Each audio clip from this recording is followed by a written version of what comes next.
ਸਵਾਗਤ। ਮੈਂ ਹਰਜਿੰਦਰ ਸਿੰਘ ਰੰਧਾਵਾ, ਤੁਸੀਂ ਦੇਖ ਰਹੇ ਹੋ ਪੰਜਾਬ ਟੈਲੀਵਿਜ਼ਨ ਔਰ ਮੇਰੇ ਨਾਲ ਨੇ senior journalist Manpreet Randhawa. Manpreet ji, welcome. ਧੰਨਵਾਦ ਰੰਧਾਵਾ ਜੀ।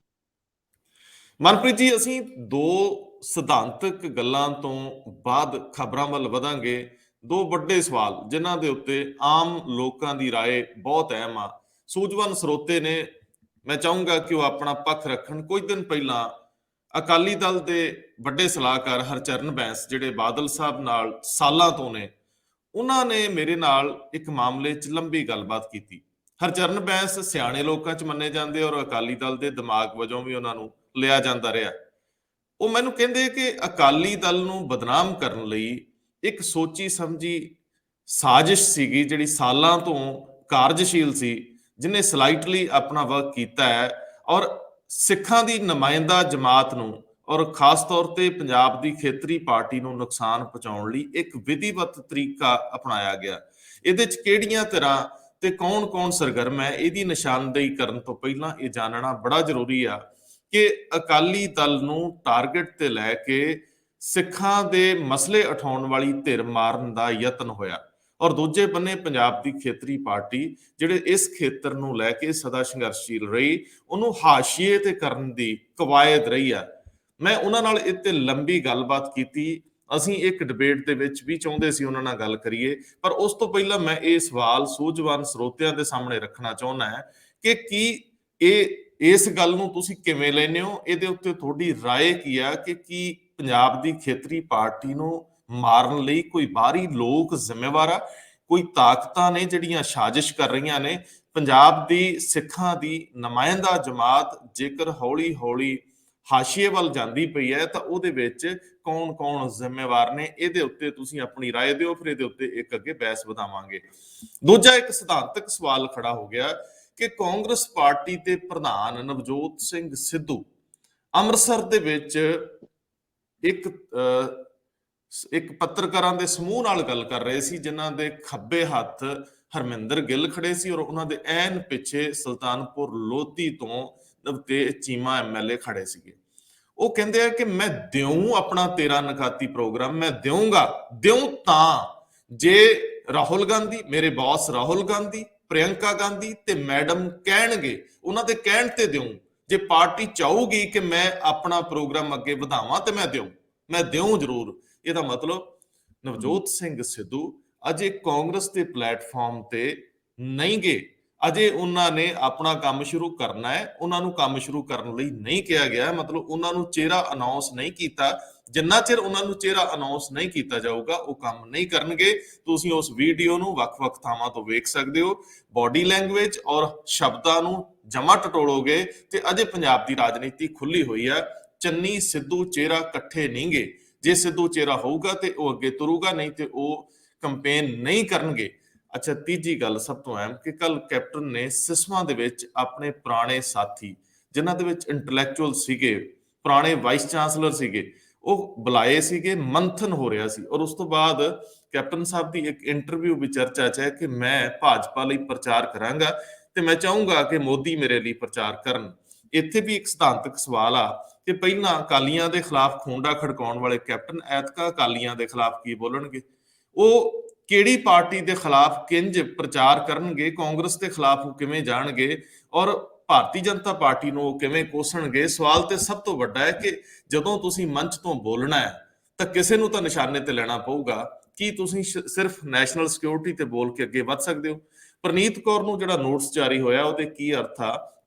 ਸੁਨੀਲ ਜਾਖੜ ਜਿਹੜੇ ਹਰੀਸ਼ ਚੌਧਰੀ ਦੀ 1.5 ਘੰਟਾ ਲੰਬੀ ਮੁਲਾਕਾਤ ਤੋਂ ਬਾਅਦ ਵੀ ਨਹੀਂ ਮੰਨੇ ਕਿ ਪੰਜਾਬ ਦੇ ਵਿੱਚ ਕਾਂਗਰਸ ਕੋਲ ਹਿੰਦੂ ਵੋਟ ਇਨਕੈਸ਼ ਕਰਨ ਦਾ ਕ੍ਰਾਈਸਿਸ ਚੱਲ ਰਿਹਾ। ਹੋਰ ਦੋ ਖਬਰਾਂ ਅਹਿਮ ਨੇ ਕਿ ਚੰਨੀ ਲਈ ਸੰਕਟ ਤੁਰਦੇ ਪਿਆ। ਇੱਕ ਪਾਸੇ ਵਾਈਸ ਚਾਂਸਲਰ ਨੂੰ ਉਹਨਾਂ ਦੇ ਆਪਣੇ ਐਮਐਲਏ ਆਰਐਸਐਸ ਦਾ ਦੱਸਦੇ ਪਿਆ, ਉਹਨਾਂ ਲਈ ਜਵਾਬ ਦੇਣਾ ਔਖਾ ਹੋ ਗਿਆ, ਉਹ ਡੌਰਪੁਰ ਹੋ ਗਏ ਸਟੇਜ ਤੇ ਦੂਜੇ ਬੰਨੇ ਉਹਨਾਂ ਵੱਲੋਂ ਲਾਏ ਗਏ ਬਲਵਿੰਦਰ ਸਿੰਘ ਕੋਟਲਾ ਬਾਮਾ ਜੈਨਕੋ ਦੇ ਚੇਅਰਮੈਨ ਤੇ ਅਸ਼ਵਨੀ ਸੇਖੜੀ ਨੇ ਨਿਸ਼ਾਨਾ ਸਾਧਤਾ। ਗੱਲ ਤਾਂ ਮਾਝੇ ਦੀ ਪੋਲਿਟਿਕਸ ਦੀ ਆ, ਲੇਕਿਨ ਸਿੱਖ ਫਾਰ ਜਸਟਿਸ ਨਾਲ ਜੁੜੀਆਂ ਗੱਲਾਂ ਦੀ ਗੱਲ ਤੇ ਵਿੱਚ ਇਹ ਗੱਲ 'ਚ ਫੰਦਾ ਜਿਹਾ ਪੈ ਗਿਆ। ਮੈਂ ਮੁੜ ਕੇ ਆਵਾਂ। ਮੈਨੂੰ ਸਭ ਤੋਂ ਪਹਿਲਾਂ ਇਹ ਦੱਸਿਓ ਕਿ ਸੰਕਟ ਜਿੱਥੇ ਖੜੇ ਨੇ, ਸੰਕਟ ਜਿੱਥੇ ਖੜੇ ਨੇ ਉੱਥੋਂ ਅੱਗੇ ਵਧਣਾ ਬੜਾ ਔਖਾ। ਹਾਈ ਕੋਰਟ ਨੇ ਆਰ.ਐਸ. ਬੈਂਸ ਨੂੰ, ਸੀਨੀਅਰ ਵਕੀਲ ਨੂੰ, ਅਜੇ ਰੋਕਤਾ ਹੈ ਕਿ ਤੁਸੀਂ ਟਰਾਇਲ ਕੋਰਟ 'ਚ ਬੇਅਦਬੀ ਮਾਮਲਿਆਂ 'ਚ ਨਹੀਂ ਭੁਗਤ ਸਕਦੇ। ਜਿਹੜੀ ਐਸਆਈਟੀ ਬੇਅਦਬੀ ਮਾਮਲਿਆਂ 'ਚ ਜਾਂਚ ਕਰ ਰਹੀ ਸੀ ਹਾਈ ਕੋਰਟ ਦੇ ਆਦੇਸ਼ ਤੇ, ਉਹਦਾ 6 ਮਹੀਨੇ ਦਾ ਸਮਾਂ ਲੰਘ ਗਿਆ ਔਰ ਚੰਨੀ ਸਾਹਿਬ ਦੇ ਸਾਹਮਣੇ ਬਹੁਤ ਸਾਰੀਆਂ ਮੁਸ਼ਕਲਾਂ ਨੇ। ਮੈਨੂੰ ਖੋਲ ਕੇ ਦੱਸਿਓ ਕਿ ਆਪਾਂ ਤੁਰੀਏ ਕਿੱਥੋਂ। ਰੰਧਾਵਾ ਜੀ, ਤੁਸੀਂ ਦੇਖੋ, ਕੈਪਟਨ ਅਮਰਿੰਦਰ ਸਿੰਘ ਹੋਣਾ ਨੇ 7 ਮਈ ਨੂੰ ਇੱਕ ਕਮੇਟੀ ਜਿਹੜੀ ਐਸਆਈਟੀ ਹੈ, ਜਿਹਨੂੰ ਅਸੀਂ ਕਹਿੰਦੇ ਸਪੈਸ਼ਲ ਇਨਵੈਸਟੀਗੇਸ਼ਨ ਟੀਮ, ਜਦੋਂ ਪੁਰਾਣੇ ਇੱਕ ਆਫੀਸਰ ਪ੍ਰਬੋਧ ਕੁਮਾਰ ਹੋਣਾ ਦੀ ਜਿਹੜੀ ਐਸਆਈਟੀ ਸੀ ਉਹਨੂੰ ਖਾਰਜ ਕਰਕੇ ਤੇ ਇਹ ਨਵੀਂ ਬਣਾਈ ਸੀ। ਐਲਕੇ ਯਾਦਵ ਏਡੀਜੀਪੀ ਆ, ਉਹਨਾਂ ਦੀ ਇਸ ਅਧੀਨ ਇਹ ਐਸਆਈਟੀ ਬਣਾਈ ਗਈ ਸੀ।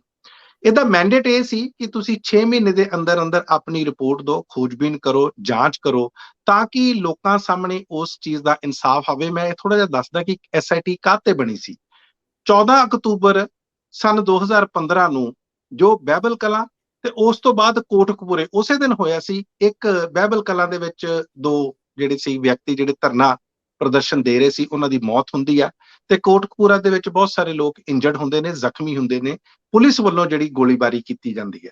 ਉਹਨਾਂ ਨੂੰ ਲੈ ਕੇ ਐਸਆਈਟੀ ਬਣਾਈ ਗਈ ਸੀ ਤੇ ਇਸ ਦੇ ਨਾਲ ਆਈਜੀ ਰਾਕੇਸ਼ ਅਗਰਵਾਲ ਵੀ ਸੀ, ਇੱਕ ਹੋਰ ਅਫਸਰ ਨੇ ਸੁਰਜੀਤ ਸਿੰਘ, ਇਹ ਸਾਰਿਆਂ ਦੀ ਬਣਾਈ ਗਈ ਸੀ। ਇਹਨਾਂ ਨੂੰ ਕਿਹਾ ਸੀ 6 ਮਹੀਨੇ ਦੇ ਅੰਦਰ ਤੁਸੀਂ ਰਿਪੋਰਟ ਦਿਓ। ਜੇ ਆਪਾਂ 7 ਮਈ ਦਾ ਸਮਾਂ ਲਾਈਏ ਤਾਂ 7 ਨਵੰਬਰ ਤੱਕ ਉਹ ਰਿਪੋਰਟ ਆ ਜਾਣੀ ਚਾਹੀਦੀ ਸੀ। ਥੋੜੇ ਦਿਨ ਪਹਿਲਾਂ ਨਵਜੋਤ ਸਿੰਘ ਸਿੱਧੂ ਹੋਣਾ ਨੇ ਵੀ ਇਸ ਗੱਲ ਵੱਲ ਇਸ਼ਾਰਾ ਕੀਤਾ ਸੀ ਕਿ ਤੁਹਾਨੂੰ ਯਾਦ ਹੈ 6 ਮਹੀਨੇ ਹੋ ਗਏ, ਤੇ 6 ਮਹੀਨੇ ਤਾਂ ਅੱਜ ਹੋ ਗਏ, ਇੱਕ ਦਿਨ ਉੱਤੇ ਹੋ ਗਿਆ, ਤੇ ਹੁਣ 2 ਹਫ਼ਤੇ ਤੋਂ ਉੱਪਰ ਦਾ ਸਮਾਂ ਹੋ ਗਿਆ।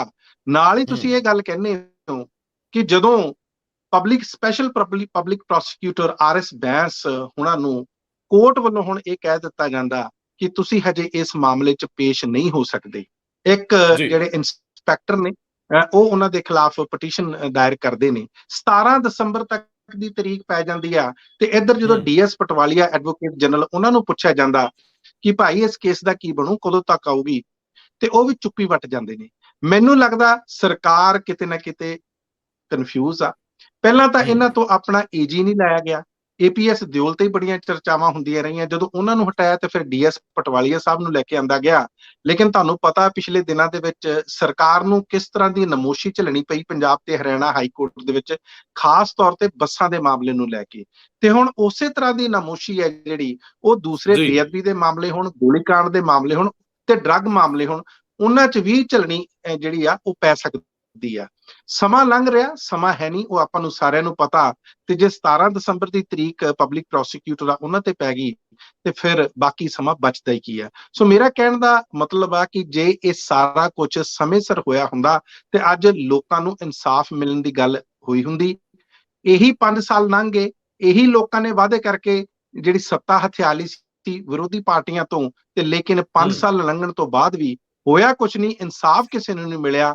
ਇਸ ਗੱਲ ਦੀ ਨਮੋਸ਼ੀ ਬਹੁਤ ਆ ਲੋਕਾਂ ਦੇ ਵਿੱਚ, ਤੇ ਹੋ ਸਕਦਾ ਜਿਹੜੀ ਮੌਜੂਦਾ ਸਰਕਾਰ ਆ ਉਹਨੂੰ ਇਸ ਦੇ ਜਿਹੜੇ ਸਿੱਟੇ ਆ ਉਹ ਚੋਣਾਂ 'ਚ ਵੀ ਭੁਗਤਣੇ ਪੈਣ। ਜੀ ਮਨਪ੍ਰੀਤ ਜੀ, ਢੋਲ ਖੜਕਾ ਕੇ ਅਮਰਿੰਦਰ ਸੋਲਾਤ ਤੇ ਇਹਨਾਂ 2 ਮੁੱਦਿਆਂ ਤੇ, ਬੇਅਦਬੀ ਤੇ ਔਰ ਨਸ਼ੇ ਤੇ ਮਾਫੀਆਜ਼ ਤੇ, ਲੇਕਿਨ ਅੱਜ ਫਿਰ ਸਵਾਲ ਉੱਠਦਾ ਹੈ ਕਿ ਜੇ ਇਹਨਾਂ ਮਾਮਲਿਆਂ 'ਚ ਪੂਣੀ ਨਹੀਂ ਸੀ ਕੱਤੀ ਜਾਣੀ, ਫਿਰ ਅਮਰਿੰਦਰ ਸਿੰਘ ਤੇ ਦੋਸ਼ ਕਿਵੇਂ ਲਾਓਗੇ ਤੁਸੀਂ? ਆਉਂਦੀ ਇਲੈਕਸ਼ਨ ਦੇ ਵਿੱਚ ਜਦੋਂ ਲੋਕ ਮੰਚਾਂ ਤੇ ਖੜਨਾ ਹੈ, ਸਿੱਧੂ ਹੋਣ ਜੇ ਹੋਣ ਤਾਂ ਨਹੀਂ ਤਾਂ ਤੁਹਾਡੀ ਕਾਂਗਰਸੀਆਂ ਦੀ ਆਪਣੀ, ਕਿਉਂਕਿ ਰੰਧਾਵਾ ਸਾਹਿਬ ਸਭ ਤੋਂ ਅੱਗੇ ਸੀ, ਸੁਖਜਿੰਦਰ ਸਿੰਘ ਰੰਧਾਵਾ ਕੋਲ ਹੀ ਗ੍ਰਹਿ ਆ, ਤੇ ਹੁਣ ਕਿਸ ਮੂੰਹ ਨਾਲ ਉਹ ਕਹਿਣਗੇ ਅਮਰਿੰਦਰ ਸਿੰਘ ਨੂੰ ਮਾੜਾ ਜਾਂ ਅਕਾਲੀਆਂ ਨੂੰ ਮਾੜਾ? ਕਿਉਂਕਿ ਅਕਾਲੀਆਂ ਨੂੰ ਵੀ ਪੌਣੇ 2 ਸਾਲ ਦੇ ਵਿੱਚ ਜਾਂ 1.5 ਸਾਲ ਦੇ ਵਿੱਚ 15 ਤੋਂ 17 ਤੱਕ ਇਨਸਾਫ ਨਹੀਂ ਸੀ ਦੇ ਹੋਇਆ, ਤੇ ਉਸ ਤੋਂ ਬਾਅਦ ਹੁਣ ਤੁਹਾਡੇ ਤੋਂ ਵੀ ਨਹੀਂ, ਤੇ ਤੀਜੀ ਸਰਕਾਰ ਵੀ ਜਿਵੇਂ ਲੰਘ ਗਈ, ਫਿਰ ਇਹ ਸਾਰੇ ਕਟਹਿਰੇ 'ਚ ਆ ਜਾਣਗੇ। ਮੈਂ ਹੁਣ ਨਵਜੋਤ ਸਿੰਘ ਸਿੱਧੂ ਦੇ ਉਸ ਬਿਆਨ ਤੇ ਆਵਾਂ ਜਿਹੜਾ ਉਹਨਾਂ ਨੇ ਸਾਫ਼ ਲਫ਼ਜ਼ਾਂ 'ਚ ਦਿੱਤਾ ਕਿ ਮੈਂ ਦਿਉਂ ਆਪਣਾ ਏਜੰਡਾ, ਪਰ ਪਹਿਲਾਂ ਮੈਨੂੰ ਕਿਉਂ ਕਹੋਗੇ ਤੇ ਫਿਰ ਮੈਂ ਦੇਵਾਂਗਾ। ਇਹਦਾ ਮਤਲਬ ਅਜੇ ਸਭ ਅੱਛਾ ਨਹੀਂ ਆ। ਨਵਜੋਤ ਸਿੰਘ ਸਿੱਧੂ ਕਾਂਗਰਸ ਦੇ ਵਿੱਚ ਰਹਿ ਕੇ ਵੀ ਕਾਂਗਰਸ ਲਈ ਕੰਪੇਨ ਨਹੀਂ ਕਰਨਗੇ ਜਿੰਨਾ ਚਿਰ ਉਹਨਾਂ ਨੂੰ ਫੁੱਲ ਅਖਤਿਆਰ ਨਹੀਂ ਦਿੱਤੇ ਜਾਣਗੇ, ਉਹਨਾਂ ਨੂੰ 100% ਦੀ ਅਸ਼ੋਰਟੀ ਨਹੀਂ ਦਿੱਤੀ ਜਾਊਗੀ ਕਿ ਤੁਹਾਨੂੰ ਤੁਹਾਡੇ ਚਿਹਰੇ ਨਾਲ, ਤੁਹਾਡੀ ਵਰਕਿੰਗ ਨਾਲ, ਤੁਹਾਡੇ ਏਜੰਡੇ ਨਾਲ ਅੱਗੇ ਵਧਣ ਲਈ ਨਹੀਂ ਕਿਹਾ ਜਾਂਦਾ, ਉਦੋਂ ਤੱਕ ਉਹ ਨਹੀਂ ਵਧਣਗੇ। ਰੰਧਾਵਾ ਜੀ, ਤੁਸੀਂ ਇੱਕ ਗੱਲ ਦੇਖੋ, ਨਵਜੋਤ ਸਿੰਘ ਸਿੱਧੂ ਦਾ ਇਹ ਕਹਿਣਾ ਕਿ ਮੈਂ ਉਸੇ ਵੇਲੇ ਆਪਣਾ 13 ਨੁਕਾਤੀ ਪ੍ਰੋਗਰਾਮ ਦਊਂਗਾ ਜਦੋਂ ਕਈ ਗੱਲਾਂ ਸਾਫ਼ ਹੋ ਜਾਣਗੀਆਂ ਤੇ ਇਸ ਗੱਲ ਨੂੰ ਬਹੁਤ ਜ਼ਿਆਦਾ ਆਪਾਂ ਨੂੰ ਹੋਰ ਸਪਸ਼ਟ ਕਰਨ ਦੀ ਲੋੜ ਨਹੀਂ ਆ। ਆਪਾਂ ਨੂੰ ਪਤਾ ਉਹ ਕਿਸ ਗੱਲ ਦੀ ਉਹ ਜਿਹੜੀ ਆ ਉਹ ਇੱਥੇ ਤਾਕੀਦ ਕਰ ਰਹੇ ਆ।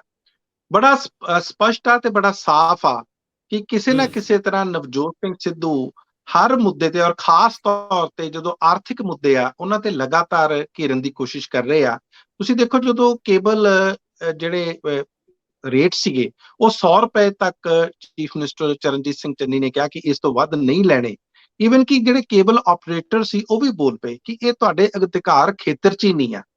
ਤੁਸੀਂ ਜਿਹੜੇ ਇਹ ਟਰਾਈ ਵੱਲੋਂ ਜਿਹੜੀ telephone regulatory authority of India ਉਹ ਤੈਅ ਕਰਦੀ ਆ, ਉਹਨਾਂ ਨੇ 130 ਰੁਪਏ ਤੈਅ ਕੀਤੇ ਹੋਏ ਤੇ ਤੁਸੀਂ ਨਹੀਂ ਕਰ ਸਕਦੇ। ਉਸ ਤੋਂ ਬਾਅਦ ਫਿਰ ਨਵਜੋਤ ਸਿੰਘ ਸਿੱਧੂ ਕਹਿੰਦੇ ਨੇ ਕਿ ਭਾਈ ਸਨ 2017 ਚ ਤਾਂ ਮੈਂ ਇੱਕ ਪੰਜਾਬ ਐਂਟਰਟੇਨਮੈਂਟ ਟੈਕਸ ਬਿੱਲ ਮੈਂ ਲੈ ਕੇ ਆਇਆ ਸੀ, ਮੈਂ ਵਿਧਾਨ ਸਭਾ ਦੇ ਵਿੱਚ ਪੇਸ਼ ਕੀਤਾ ਸੀ, ਪਰ ਉਹਦਾ ਕੁਝ ਬਣਿਆ ਨਹੀਂ। ਤੇ ਤੁਸੀਂ ਜਿਹੜੀ ਦੂਸਰੀ ਗੱਲ ਕਹਿੰਦੇ ਹੋ, ਜਦੋਂ ਉਹ ਅਰਵਿੰਦ ਕੇਜਰੀਵਾਲ ਉਹਨਾਂ ਦੀ ਤਾਰੀਫ ਕਰਦੇ ਆ ਕਿ ਮੈਨੂੰ ਬੜਾ ਵਧੀਆ ਲੱਗਾ, ਹਾਲਾਂਕਿ ਮਾਰ ਤਾਂ ਇੱਕ ਤਰ੍ਹਾਂ ਦਾ ਇਹਨਾਂ ਵਿਰੋਧੀਆਂ ਤੇ ਚੋਟ ਕਰ ਰਹੇ ਸੀ, ਉਹ ਕਹਿੰਦੇ ਮੈਨੂੰ ਬੜਾ ਵਧੀਆ ਲੱਗਿਆ ਕਿ ਉਹਨਾਂ 'ਚ ਹਿੰਮਤ ਬੜੀ ਆ। ਉਹਨਾਂ ਨੇ ਮਾਫ ਕਰਨਾ ਚਰਨਜੀਤ ਸਿੰਘ ਚੰਨੀ ਨੂੰ ਉਹਨਾਂ ਦੇ ਸਾਹਮਣੇ ਖੜੇ ਹੋ ਕੇ ਕਿਹਾ ਕਿ ਜਿਹੜੇ ਰੇਤੇ ਦੇ ਤੁਸੀਂ ਰੇਟ ਤੈਅ ਕੀਤੇ ਸੀ ਉਹ ਲੋਕਾਂ ਨੂੰ ਉਸ ਭਾਅ ਤੇ ਨਹੀਂ ਮਿਲ ਰਿਹਾ, ਬੜਾ ਮਹਿੰਗਾ ਮਿਲ ਰਿਹਾ। ਤਾਰੀਫ ਕਰਦੇ ਨੇ ਤੇ ਜਦੋਂ ਨਵਜੋਤ ਸਿੰਘ ਸਿੱਧੂ ਹੋਣਾ ਤੋਂ ਪੁੱਛਿਆ ਜਾਂਦਾ ਉਹ ਕਹਿੰਦੇ ਠੀਕ ਹੈ ਤਾਰੀਫ ਤਾਂ ਇਹ ਆ, ਪਰ ਜਿਹੜਾ ਅਰਵਿੰਦ ਕੇਜਰੀਵਾਲ ਆ ਕੇ ਸਾਡੇ ਇੱਥੇ ਜਿਸ ਤਰ੍ਹਾਂ ਦੇ ਐਲਾਨ ਕਰਦੇ ਨੇ ਉਹ ਵੀ ਪੋਸੀਬਲ ਨਹੀਂ ਆ, ਉਹਦੇ ਨਾਲ ਵੀ ਸਾਡਾ ਜਿਹੜਾ ਖਜ਼ਾਨੇ ਤੇ ਬੋਝ ਪੈਂਦਾ। ਤੇ ਇਹ ਸਾਰੀਆਂ ਪਾਰਟੀਆਂ ਇਹੋ ਜਿਹੇ ਜਿਹੜੇ ਐਲਾਨ ਕਰਨੇ ਬੰਦ ਕਰਨ ਤੇ ਨਾਲ ਦੀ ਨਾਲ ਉਹਨਾਂ ਦਾ ਆਪਣੀ ਪਾਰਟੀ ਤੇ ਵੀ ਨਿਸ਼ਾਨਾ ਸੀ। ਉਹ ਲਗਾਤਾਰ ਚਾਹੇ ਮੈਂ ਬੇਨਤੀ ਕਰਾਂ, ਆਪਾਂ ਜੇ ਮੁੱਦੇ ਪਲ ਦੀ ਪਲ ਲਈ ਮਨਪ੍ਰੀਤ ਜੀ ਪਾਸੇ ਰੱਖ ਲਈਏ, ਪਹਿਲਾਂ ਮੈਂ ਮਾਫੀ ਚਾਹੁੰਦਾ ਮੈਂ ਤੁਹਾਨੂੰ ਰੋਕਿਆ, ਜੇ ਮੁੱਦੇ ਪਾਸੇ ਰੱਖ ਲਈਏ ਤਾਂ ਸਭ ਤੋਂ ਵੱਡਾ ਮੁੱਦਾ ਤੇ ਇਸ ਵੇਲੇ ਇਹ ਬਣਿਆ ਪਿਆ ਕਿ ਭਾਈ ਚਿਹਰਾ ਕੌਣ ਆ। ਸੁਖਬੀਰ ਸਿੰਘ ਬਾਦਲ ਅਕਾਲੀ ਦਲ ਦਾ ਚਿਹਰਾ ਸਾਫ਼ ਨੇ, ਹਾਲਾਂਕਿ ਉਹ ਗੈਰ ਰਸਮੀ ਗੱਲਬਾਤ ਦੇ ਵਿੱਚ ਕਹਿ ਚੁੱਕੇ ਆ ਕਿ ਮੈਂ ਸਰਦਾਰ ਪ੍ਰਕਾਸ਼ ਸਿੰਘ ਬਾਦਲ ਨੂੰ ਇੱਕ ਵਾਰੀ ਫਿਰ ਬਣਾਉਣਾ ਚਾਹੁੰਦਾ ਮੁੱਖ ਮੰਤਰੀ, ਭਾਵੇਂ 2 ਮਹੀਨੇ ਲਈ ਉਹ ਬਣਨਾ ਚਾਹੁਣ, ਲੇਕਿਨ ਮੈਂ ਚਾਹੁੰਦਾ ਕਿ ਮੇਰਾ ਬਾਪ 6ਵੀਂ ਵਾਰ ਵੀ ਇੱਕ ਰਿਕਾਰਡ ਰੱਖਣਾ ਚਾਹੁੰਦੇ ਆ ਉਹ। ਲੇਕਿਨ ਤੀਜੇ ਬੰਨੇ ਕੇਜਰੀਵਾਲ ਨੇ ਚਿਹਰਾ ਨਹੀਂ ਦਿੱਤਾ, ਅਮਰਿੰਦਰ ਸਿੰਘ ਆਪਣਾ ਚਿਹਰਾ ਆਪ ਹੀ ਨੇ, ਅਜੇ ਬੀਜੇਪੀ ਨੇ ਪਤਾ ਨਹੀਂ ਕੀ ਕਰਨਾ। ਉਸ ਵੇਲੇ ਕਾਂਗਰਸ ਦੇ ਵਿੱਚ ਸਿੱਧੂ ਲਈ ਸਭ ਤੋਂ ਵੱਡਾ ਮੁੱਦਾ ਹੈ ਕਿ ਮੇਰੀ ਅਗਵਾਈ 'ਚ ਲੜੋਗੇ ਤਾਂ ਮੈਂ ਅੱਗੇ ਵਧੂੰਗਾ। ਜੇ ਉਹ ਮੰਨ ਲਓ ਖੁਦਾ ਨਹੀਂ ਖਾਸਤਾ ਇਹ ਸਿੱਧੂ ਨੂੰ ਸਹਿਮਤੀ ਨਹੀਂ ਦਿੰਦੇ ਤਾਂ ਫਿਰ ਪੰਜਾਬ ਦੀ ਪੋਲਿਟਿਕਸ ਕਿਹੋ ਜਿਹੀ ਹੋਊਗੀ। ਮੈਂ ਇੱਕ ਸੀਨੀਅਰ ਜਰਨਲਿਸਟ ਨੂੰ ਪੁੱਛ ਰਿਹਾ, ਦੂਰ ਦੇਖ ਕੇ, ਬਹੁਤ ਦੂਰ ਪਾਰ ਦੇਖ ਕੇ, 1.5 ਮਹੀਨੇ ਬਾਅਦ ਦੇਖ ਕੇ, ਚੋਣ ਜਾਬਤਾ ਲੱਗਣ ਤੋਂ ਬਾਅਦ ਦੀ ਪ੍ਰਕਿਰਿਆ ਵੀ ਜੇ ਸਿੱਧੂ ਦਾ ਚਿਹਰਾ ਪੇਸ਼ ਨਹੀਂ ਕੀਤਾ ਜਾਂਦਾ ਤੇ ਮਨਪ੍ਰੀਤ ਦੇ ਨਜ਼ਰੀਓਂ ਪੰਜਾਬ ਦੀ ਸਿਆਸਤ ਕਿਹੋ ਜਿਹੀ ਹੋਊਗੀ, ਮੁਹਾਂਦਰਾ ਪੰਜਾਬ ਸਿਆਸਤ। ਬਿਲਕੁਲ ਰੰਧਾਵਾ ਜੀ, ਦੇਖੋ ਮੈਨੂੰ ਨਹੀਂ ਲੱਗਦਾ ਜੋ ਕਾਂਗਰਸ ਨੂੰ ਅਸੀਂ ਪੁਰਾਣੇ ਵਕਤਾਂ ਤੋਂ ਜਾਣਦੇ ਆ, ਜਿਸ ਤਰ੍ਹਾਂ ਦੀ ਉਹ ਪੋਲਿਟਿਕਸ ਕਰਦੀ ਆ, ਮੈਨੂੰ ਨਹੀਂ ਲੱਗਦਾ ਕਿ ਉਹ ਕੋਈ ਵੀ ਚਿਹਰਾ ਦੇਣਗੇ। ਉਹ ਛੱਡ ਦੇਣਗੇ ਆਪਣੇ ਵਿਧਾਇਕਾਂ ਤੇ, ਕਿਉਂਕਿ ਉਹ ਨਹੀਂ ਚਾਹੁੰਦੇ ਕਿ ਜੇ ਨਵਜੋਤ ਸਿੰਘ ਸਿੱਧੂ ਨੂੰ ਨਾਰਾਜ਼ ਕਰੀਏ, ਜੇ ਉਹਨਾਂ ਨੂੰ ਅਸੀਂ ਚਿਹਰਾ ਮੰਨਦੇ ਆ ਤਾਂ ਬਾਕੀ ਜਿਹੜੇ ਭਾਈਚਾਰੇ ਆ ਉਹ ਕਿਸ ਤਰ੍ਹਾਂ ਨਾਰਾਜ਼ ਹੋਣ। ਤੇ ਜੇ ਇਕੱਲੇ ਚਰਨਜੀਤ ਸਿੰਘ ਚੰਨੀ ਨੂੰ ਅਸੀਂ ਥਾਪਦੇ ਆ ਜਾਂ ਉਹਨਾਂ ਨੂੰ ਚਿਹਰਾ ਬਣਾਉਂਦੇ ਆ ਤੇ ਜਿਹੜੇ ਦੂਸਰੇ ਭਾਈਚਾਰੇ ਉਹ ਕਿਸ ਤਰ੍ਹਾਂ ਨਾਰਾਜ਼ ਹੋਣ। ਮੈਨੂੰ ਲੱਗਦਾ ਉਹਨਾਂ ਦੀ ਜਿਹੜੀ ਸਟ੍ਰੈਟਜੀ ਹੈ, ਜਿਹੜੀ ਗੱਲਬਾਤ ਉਹਨਾਂ ਦੇ ਸਾਡੀ ਸਿਆਸੀ ਨੇਤਾਵਾਂ ਨਾਲ ਹੁੰਦੀ ਆ, ਉਹ ਇਹੀ ਆ ਕਿ ਦੋਨਾਂ ਨੂੰ, ਔਰ ਤੁਹਾਨੂੰ ਯਾਦ ਹੋਣਾ ਹਰੀਸ਼ ਰਾਵਤ ਹੋਣਾ ਨੇ ਵੀ ਕਿਹਾ ਸੀ, ਪਹਿਲਾਂ ਉਹਨਾਂ ਨੇ ਕਹਿਤਾ ਸੀ ਨਵਜੋਤ ਸਿੰਘ ਸਿੱਧੂ ਸਾਡਾ ਚਿਹਰਾ ਹੋਣਗੇ, ਬਾਅਦ ਦੇ ਵਿੱਚ ਕਹਿਤਾ ਕਿ ਨਹੀਂ ਸਾਡੇ 2 ਚਿਹਰੇ ਹੋਣਗੇ, ਸਾਡੇ ਤਾਂ ਚਰਨਜੀਤ ਸਿੰਘ ਚੰਨੀ ਵੀ ਹੋਣਗੇ, ਕਿਉਂਕਿ ਲੋਕਾਂ ਨੇ ਸਵਾਲ ਉਠਾਏ ਸੀ ਕਿ ਫਿਰ ਇਹਨਾਂ ਨੂੰ ਤੁਸੀਂ ਮੁੱਖ ਮੰਤਰੀ ਸਿਰਫ 3 ਮਹੀਨਿਆਂ ਲਈ ਬਣਾਇਆ। ਜਦੋਂ ਇਹ ਸਵਾਲ ਉੱਠਣੇ ਸ਼ੁਰੂ ਹੋ ਗਏ ਤੇ ਫਿਰ ਉਹਨਾਂ ਨੂੰ ਇਹ ਬਿਆਨ ਦੇਣਾ ਪਿਆ ਕਿ ਨਹੀਂ ਸਾਡੇ ਤਾਂ ਚਿਹਰੇ ਦੋਨੇ ਹੋਣਗੇ। ਲੱਗਦਾ ਇਹੀ ਆ ਕਿ ਉਹ ਕਿਸੇ ਇੱਕ ਚਿਹਰੇ ਨੂੰ ਥਾਪਣਗੇ ਨਹੀਂ ਤੇ ਇਹ ਕਹਿ ਦੇਣਗੇ ਜਿਵੇਂ ਆਮ ਸਿਆਸੀ ਪਾਰਟੀਆਂ ਕਹਿੰਦੀਆਂ ਹੁੰਦੀਆਂ ਕਿ ਜਦੋਂ ਸਾਡੀ ਜਿਹੜੀ ਆ MLA ਜਿੱਤ ਜਾਣਗੇ ਉਹ ਬੈਠ ਕੇ ਮੀਟਿੰਗ ਕਰਨਗੇ ਤੇ ਫਿਰ ਆਪ ਫੈਸਲਾ ਕਰਨਗੇ ਕਿ ਕਿਹਨੂੰ ਅਸੀਂ ਮੁੱਖ ਮੰਤਰੀ ਬਣਾਉਣਾ, ਕਿਉਂਕਿ ਕਾਂਗਰਸ ਦੀ ਸਟ੍ਰੈਟਜੀ ਇਹੀ ਰਹੇਗੀ। ਉਹ ਇੱਕ ਕਿਸੇ ਵੀ ਵਿਅਕਤੀ ਤੇ ਦਾਅ ਲਾ ਕੇ ਆਪਣਾ ਜਿਹੜਾ ਸਿਆਸੀ ਦਾਅ ਉਹਨੂੰ ਗਵਾ ਨਹੀਂ ਸਕਦੇ। ਜੀ ਮਨਪ੍ਰੀਤ ਜੀ, ਮੇਰਾ ਇਹ ਸਵਾਲ ਹੈ ਕਿ ਅਨਾਉਂਸਮੈਂਟ ਅਲੱਗ ਗੱਲ ਆ, ਲੇਕਿਨ ਪਰਦੇ ਦੇ ਪਿੱਛੇ ਮਤਲਬ ਕਮਰੇ 'ਚ ਬਹਿ ਕੇ ਬੰਦ ਕਮਰੇ 'ਚ ਸਿੱਧੂ ਨੂੰ ਪ੍ਰੋਮਿਸ ਕਰ ਲਿਆ ਜਾਊਗਾ ਕਿ ਬਣਾਵਾਂਗੇ ਤੈਨੂੰ ਹੀ ਜੋ ਮਰਜ਼ੀ ਹੋ ਜਾਏ, ਇੰਨੀ ਗੱਲ ਕਹਿਣਗੇ। ਜੋ ਇਸ ਵੇਲੇ ਸਾਡੇ ਕੋਲ ਖਬਰਾਂ ਨੇ, ਕਾਂਗਰਸ ਹਾਈ ਕਮਾਂਡ ਦੇ ਦੋਨੇ ਸਭ ਤੋਂ ਵੱਡੇ ਸਪੋਰਟਰ ਰਾਹੁਲ ਗਾਂਧੀ ਔਰ ਪ੍ਰਿਯੰਕਾ ਗਾਂਧੀ ਨਵਜੋਤ ਸਿੰਘ ਸਿੱਧੂ ਦੀ ਸ਼ੈਲੀ ਨੂੰ ਲੈ ਕੇ ਖੁਸ਼ ਨਹੀਂ ਨੇ। ਮੈਂ ਵੱਡੇ ਸ਼ਬਦਾਂ 'ਚ ਇਨਵਰਟਡ ਕਾਮਰਸ ਦੇ ਵਿੱਚ ਕਹਿ ਰਿਹਾ ਕਿ ਉਹ ਨਹੀਂ ਖੁਸ਼ ਕਿ ਸਿੱਧੂ ਨੂੰ ਕਮਰੇ ਦੇ ਅੰਦਰ ਕਹਿਤਾ ਜਾਊਗਾ ਕਿ ਅਸੀਂ ਅਨਾਉਂਸ ਨਹੀਂ ਕਰ ਸਕਦੇ, ਪਰ ਤੇਰੇ ਨਾਲ ਪ੍ਰੋਮਿਸ ਤੈਨੂੰ ਹੀ ਬਣਾਵਾਂਗੇ। ਤੇ ਜੇ ਸਿੱਧੂ ਇਹੀ ਤਾਂ ਕਹਿ ਰਹੇ ਕਿ ਜੇ ਮੇਰੇ ਬੌਸ ਰਾਹੁਲ ਗਾਂਧੀ ਪ੍ਰਿਯੰਕਾ ਗਾਂਧੀ ਮੈਡਮ ਕਹਿਣਗੇ ਫਿਰ ਮੈਂ ਕਰੂੰ, ਤੇ ਜੇ ਇੰਨਾ ਵੀ ਨਹੀਂ ਕਿਹਾ ਜਾਂਦਾ ਤੇ ਫਿਰ ਸਿੱਧੂ ਕਾਂਗਰਸ ਦੇ ਮੰਚ ਤੋਂ ਨਜ਼ਰ ਨਹੀਂ ਆਉਣਗੇ, ਫਿਰ ਕੇਜਰੀਵਾਲ ਦੀ ਸਿਫਤ ਯਾਰੀ 'ਚ ਤੇ ਜੱਫੀ 'ਚ ਬਦਲ ਜਾਊ। ਦੇਖੋ, ਕਈ ਵਾਰੀ ਜਿਹੜੀ ਸਿਆਸੀ ਮਜਬੂਰੀਆਂ ਹੁੰਦੀਆਂ, ਮੈਂ ਤੁਹਾਨੂੰ ਛੱਤੀਸਗੜ੍ਹ ਦੇ ਵਿੱਚ ਕਾਂਗਰਸ ਦੀ ਆਪਣੀ ਸਰਕਾਰ ਆ, ਤੇ ਉੱਥੇ ਉਹਨਾਂ ਦੇ ਹੈਲਥ ਮਿਨਿਸਟਰ ਨੇ ਜਿਹੜੇ ਉੱਥੋਂ ਦੇ ਮੁੱਖ ਮੰਤਰੀ ਦੇ ਹੋਰ ਵਿਰੋਧੀ ਆ, TS ਸਿੰਘ ਦਿਓ। ਜਦੋਂ ਇਹ ਸਰਕਾਰ ਬਣੀ ਸੀ ਰੰਧਾਵਾ ਜੀ ਤੇ ਦੋਨਾਂ ਨੂੰ ਕਿਹਾ ਸੀ ਕਿ ਤੁਹਾਨੂੰ ਅਸੀਂ 2.5 ਸਾਲ ਦੇਵਾਂਗੇ, 2.5 ਸਾਲ ਇੱਕ ਮੁੱਖ ਮੰਤਰੀ ਰਹੇਗਾ, 2.5 ਸਾਲ ਤੁਸੀਂ ਮੁੱਖ ਮੰਤਰੀ ਰਹੋਗੇ। ਉਹ 2.5 ਸਾਲ ਜਦੋਂ ਪੂਰੇ ਹੋ ਗਏ ਤੇ ਬਾਅਦ ਦੇ ਵਿੱਚ ਕਾਂਗਰਸ ਕਹਿੰਦੀ ਨਹੀਂ, ਇਹ ਵਧੀਆ ਕੰਮ ਕਰ ਰਹੇ ਆ, ਇਹਨਾਂ ਨੂੰ ਹੁਣ ਤੁਸੀਂ, ਮੈਂ ਭੁਪੇਸ਼ ਬਘੇਲ ਹੋਣਾ ਦੀ ਗੱਲ ਕਰ ਰਿਹਾ, ਇਹਨਾਂ ਨੂੰ ਹੀ ਮੁੱਖ ਮੰਤਰੀ ਰਹਿਣ ਦਿਓ। ਕਈ ਵਾਰੀ ਮਜਬੂਰੀ ਦੇ ਵਿੱਚ ਸ਼ੁਰੂ ਦੇ ਵਿੱਚ ਬਹੁਤ ਸਾਰੇ ਇਸ ਤਰ੍ਹਾਂ ਦੇ ਵਾਅਦੇ ਕਰ ਲਏ ਜਾਂਦੇ ਆ। ਹੋ ਸਕਦਾ ਚਰਨਜੀਤ ਸਿੰਘ ਚੰਨੀ ਹੋਣਾ ਨੂੰ ਵੀ ਬੰਦ ਕਮਰੇ ਦੇ ਵਿੱਚ ਜਿਹੜੀ ਤੁਸੀਂ ਗੱਲ ਕਰੇ, ਉਹਨਾਂ ਨੂੰ ਵੀ ਇਹੀ ਗੱਲ ਆਖੀ ਜਾਵੇ ਕਿ ਕੋਈ ਗੱਲ ਨਹੀਂ, ਅਸੀਂ ਮੌਕੇ ਤੇ ਆ ਕੇ ਤੁਹਾਨੂੰ ਵੀ ਥੱਪ ਦੇਵਾਂਗੇ। ਬਹੁਤ ਸਾਰੇ ਵਾਅਦੇ ਉਸ ਟਾਈਮ ਕੀਤੇ ਜਾਂਦੇ ਆ, ਮੌਕੇ ਦੀ ਨਜ਼ਾਕਤ ਨੂੰ ਸਮਝਦੇ ਹੋ, ਇਸ ਤਰ੍ਹਾਂ ਦਾ ਵਾਅਦਾ ਕਰਨਾ ਕੋਈ ਵੱਡੀ ਗੱਲ ਨਹੀਂ ਆ, ਕਹਿ ਸਕਦੇ ਆ। ਲੇਕਿਨ ਬਾਅਦ ਦੇ ਵਿੱਚ, ਕਿਉਂਕਿ ਉਸ ਟਾਈਮ ਮੌਕਾ ਸਾਹਮਣਾ ਹੋਣਾ, ਮੈਂ, ਜੇ ਤੁਸੀਂ ਮੈਨੂੰ ਇਜਾਜ਼ਤ ਦਿਓ, ਕਾਂਗਰਸ ਦੀ ਹਾਲਤ ਇਸ ਵੇਲੇ ਪੂਰੇ ਭਾਰਤ ਦੇ ਵਿੱਚ ਕੋਈ ਵਧੀਆ ਨਹੀਂ ਆ। ਤੁਸੀਂ ਦੇਖੋ, ਜੇ ਆਪਾਂ ਉਸ ਗੱਲ ਤੇ ਵੀ ਆ ਜਾਵਾਂਗੇ, ਸੁਨੀਲ ਜਾਖੜ ਤੁਸੀਂ ਆਪ ਹੀ ਜ਼ਿਕਰ ਕਰਤਾ, ਕਿਸ ਤਰ੍ਹਾਂ ਹਰੀਸ਼ ਚੌਧਰੀ 1.5 ਘੰਟਾ ਰਾਤ ਨੂੰ ਉਹਨਾਂ ਦੇ ਘਰ ਜਾਂਦੇ ਆ, ਉਹਨਾਂ ਨੂੰ ਮਨਾਉਣ ਦੀ ਕੋਸ਼ਿਸ਼ ਕਰਦੇ ਆ, ਲੇਕਿਨ ਸੁਨੀਲ ਜਾਖੜ ਮੰਨਦੇ ਨਹੀਂ ਆ। ਔਰ ਸੁਨੀਲ ਜਾਖੜ ਵਰਗੇ ਵਿਅਕਤੀ, ਪੁਰਾਣੇ ਜਿਹੜੇ ਕਾਂਗਰਸ ਦੇ ਲੀਡਰ ਆ, ਉਹਨਾਂ ਦਾ ਨਾਮ ਮੰਨਣਾ ਇੱਕ ਖਤਰੇ ਦੀ ਘੰਟੀ ਆ।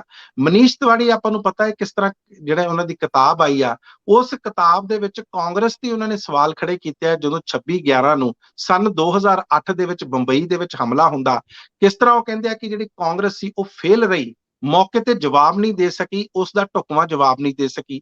ਇਸ ਦੇ ਵਿੱਚ ਫਟਾਫਟ ਬੀਜੇਪੀ ਪ੍ਰੈਸ ਕਾਨਫਰੰਸ ਕਰਦੀ ਹੈ। ਮੇਰਾ ਕਹਿਣ ਦਾ ਮਤਲਬ, ਔਰ ਉਧਰੋਂ ਤੁਸੀਂ ਦੇਖੋ ਕੀਰਤੀ ਆਜ਼ਾਦ, ਇਹਨਾਂ ਦੇ ਆਪਣੇ ਅਸ਼ੋਕ ਤੰਵਰ ਹਰਿਆਣਾ ਦੇ ਜਿਹੜੇ ਪ੍ਰਧਾਨ ਰਹੇ ਨੇ, ਉਹ ਫਟਾਫਟ ਤ੍ਰਿਣਮੂਲ ਕਾਂਗਰਸ ਸ਼ਾਮਲ ਹੋ ਜਾਂਦੇ ਨੇ। ਇਹ ਸਾਰੀਆਂ, ਔਰ ਇੱਕ ਹੋਰ ਤੁਹਾਨੂੰ ਮੈਂ ਦੱਸਦਾ, ਕੱਲ ਹੀ ਯੂਪੀ ਦੇ ਵਿੱਚੋਂ ਰਾਏਬਰੇਲੀ ਤੋਂ ਆਪਾਂ ਇਹ ਦੇਖ ਗਏ, ਸੋਨੀਆ ਗਾਂਧੀ ਉੱਥੋਂ MP ਨੇ, ਉੱਥੋਂ ਦੇ ਅਦਿਤੀ ਸਿੰਘ ਉੱਥੋਂ ਦੇ ਵਿਧਾਇਕ ਰਹੇ ਨੇ, ਉਹ ਜਾ ਕੇ ਬੀਜੇਪੀ ਦੇ ਵਿੱਚ ਸ਼ਾਮਲ ਹੋ ਜਾਂਦੇ ਨੇ। ਔਰ ਉਹਨਾਂ ਦਾ ਪੰਜਾਬ ਨਾਲ ਕਨੈਕਸ਼ਨ ਹੈ, ਉਹਨਾਂ ਦਾ ਪੰਜਾਬ ਦੇ ਨਵੇਂ ਸ਼ਹਿਰ 'ਚ ਵਿਆਹ ਹੋਇਆ। ਸਾਡਾ ਇੱਕ MLA ਜਿਹੜਾ ਵਾ ਕਾਂਗਰਸ ਦਾ MLA, ਉਹਦੇ ਨਾਲ ਵਿਆਹ ਹੋਇਆ ਪੰਜਾਬ ਦੇ MLA ਨਾਲ। ਔਰ ਵੱਡੀ ਗੱਲ ਨਹੀਂ ਕਿ ਪਤਨੀ ਤੋਂ ਬਾਹਰ ਪਤੀ ਕਿਵੇਂ ਜਾ ਸਕਦਾ, ਸੋ ਇਹ ਵੀ ਬੜੀਆਂ ਮੁਸ਼ਕਲਾਂ ਨੇ। ਬਿਲਕੁਲ। ਔਰ ਮੇਘਾਲਿਆ ਦੇ ਵਿੱਚ 12 ਕਾਂਗਰਸ ਦੇ MLA ਤੇ ਉੱਥੋਂ ਦੇ ਸਾਬਕਾ ਮੁੱਖ ਮੰਤਰੀ ਮੁਕੁਲ ਸੰਗਮਾ, ਉਹ ਜਾ ਕੇ ਤ੍ਰਿਣਮੂਲ ਕਾਂਗਰਸ ਸ਼ਾਮਲ ਹੋ ਜਾਂਦੇ ਨੇ। ਤੇ ਹੋ ਕੀ ਰਿਹਾ ਤੁਸੀਂ ਦੇਖੋ। ਇਸ ਕਰਕੇ ਕਾਂਗਰਸ ਲਈ ਸੰਕਟ ਬਹੁਤ ਨੇ, ਤੇ ਗਰੁੱਪ 23 ਦਾ ਹਜੇ ਤੱਕ ਉਹਨਾਂ ਕੋਲੇ ਹੱਲ ਨਹੀਂ, ਉਹਨਾਂ ਤੇ ਵੀ ਸਵਾਲ ਖੜੇ ਹੁੰਦੇ ਆ। ਸੋ ਇਹ ਕਹਿ ਦੇਣਾ ਕਿ ਕਾਂਗਰਸ ਲਈ ਆਉਣ ਵਾਲਾ ਰਾਹ ਬੜਾ ਸੁਖਾਵਾਂ। ਜੇ ਪ੍ਰਿੰਕਾ ਗਾਂਧੀ ਯੂਪੀ ਦੇ ਵਿੱਚ, ਮੈਨੂੰ ਪਤਾ ਕਿ ਬਹੁਤ ਮਿਹਨਤ ਕਰ ਰਹੇ ਆ, ਪਿਛਲੇ ਦਿਨਾਂ 'ਚ ਖਬਰਾਂ 'ਚ ਵੀ ਰਹੇ ਆ, ਲੇਕਿਨ ਜੇ ਇਹ ਕਿਹਾ ਜਾਵੇ ਕਿ ਇਹਦੇ ਨਾਲ ਉਹ ਕਿਸੇ ਤਰ੍ਹਾਂ ਦਾ ਉੱਥੇ ਕੋਈ ਇੰਪੈਕਟ ਬਣਾ ਸਕਣਗੇ ਜਾਂ ਉਹਨਾਂ ਦਾ ਸੀਟਾਂ ਵੱਧ ਆ ਜਾਣਗੀਆਂ, ਇਸ ਬਾਰੇ ਹਜੇ ਤੱਕ ਕਿਸੇ ਤਰ੍ਹਾਂ ਦੀਆਂ ਕੋਈ ਸਾਨੂੰ ਸੂਚਨਾਵਾਂ ਨਹੀਂ ਹੈ। ਹਜੇ ਵੀ ਸਮਾਜਵਾਦੀ ਪਾਰਟੀ ਨਾਲ ਹੀ ਸਾਰੇ ਕੋਈ ਗਠਬੰਧਨ ਆ ਜਾਂ ਗੱਠਜੋੜ ਆ ਉਹ ਕਰ ਰਹੇ ਆ। ਸੋ ਮੁੜ ਕੇ ਆਉਣੇ ਆ ਪੰਜਾਬ ਤੇ, ਪੰਜਾਬ 'ਚ ਵੀ ਕਾਂਗਰਸ ਦੇ ਜਾਂ ਪੂਰੇ ਭਾਰਤ ਦੇ ਵਿੱਚ ਕਾਂਗਰਸ ਦੇ ਸੰਕਟ ਬਹੁਤ ਆ।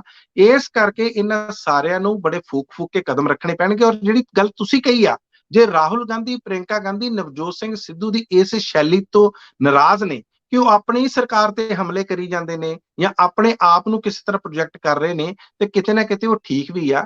ਕਿਉਂਕਿ ਸਰਕਾਰਾਂ ਜਦੋਂ ਮੈਦਾਨ 'ਚ ਜਾਂਦੀਆਂ ਤੇ ਫਿਰ ਇਹ ਜ਼ਰੂਰ ਦੇਖਣਾ ਹੁੰਦਾ ਕਿ ਇਕਜੁੱਟਤਾ ਲੱਗੇ, ਸਾਰੇ ਇੱਕ ਪੇਜ ਤੇ ਲੱਗਣ, ਸਾਰੇ ਜਿਹੜਾ ਗੱਠਜੋੜ ਆ ਉਹ ਮਜ਼ਬੂਤ ਲੱਗੇ।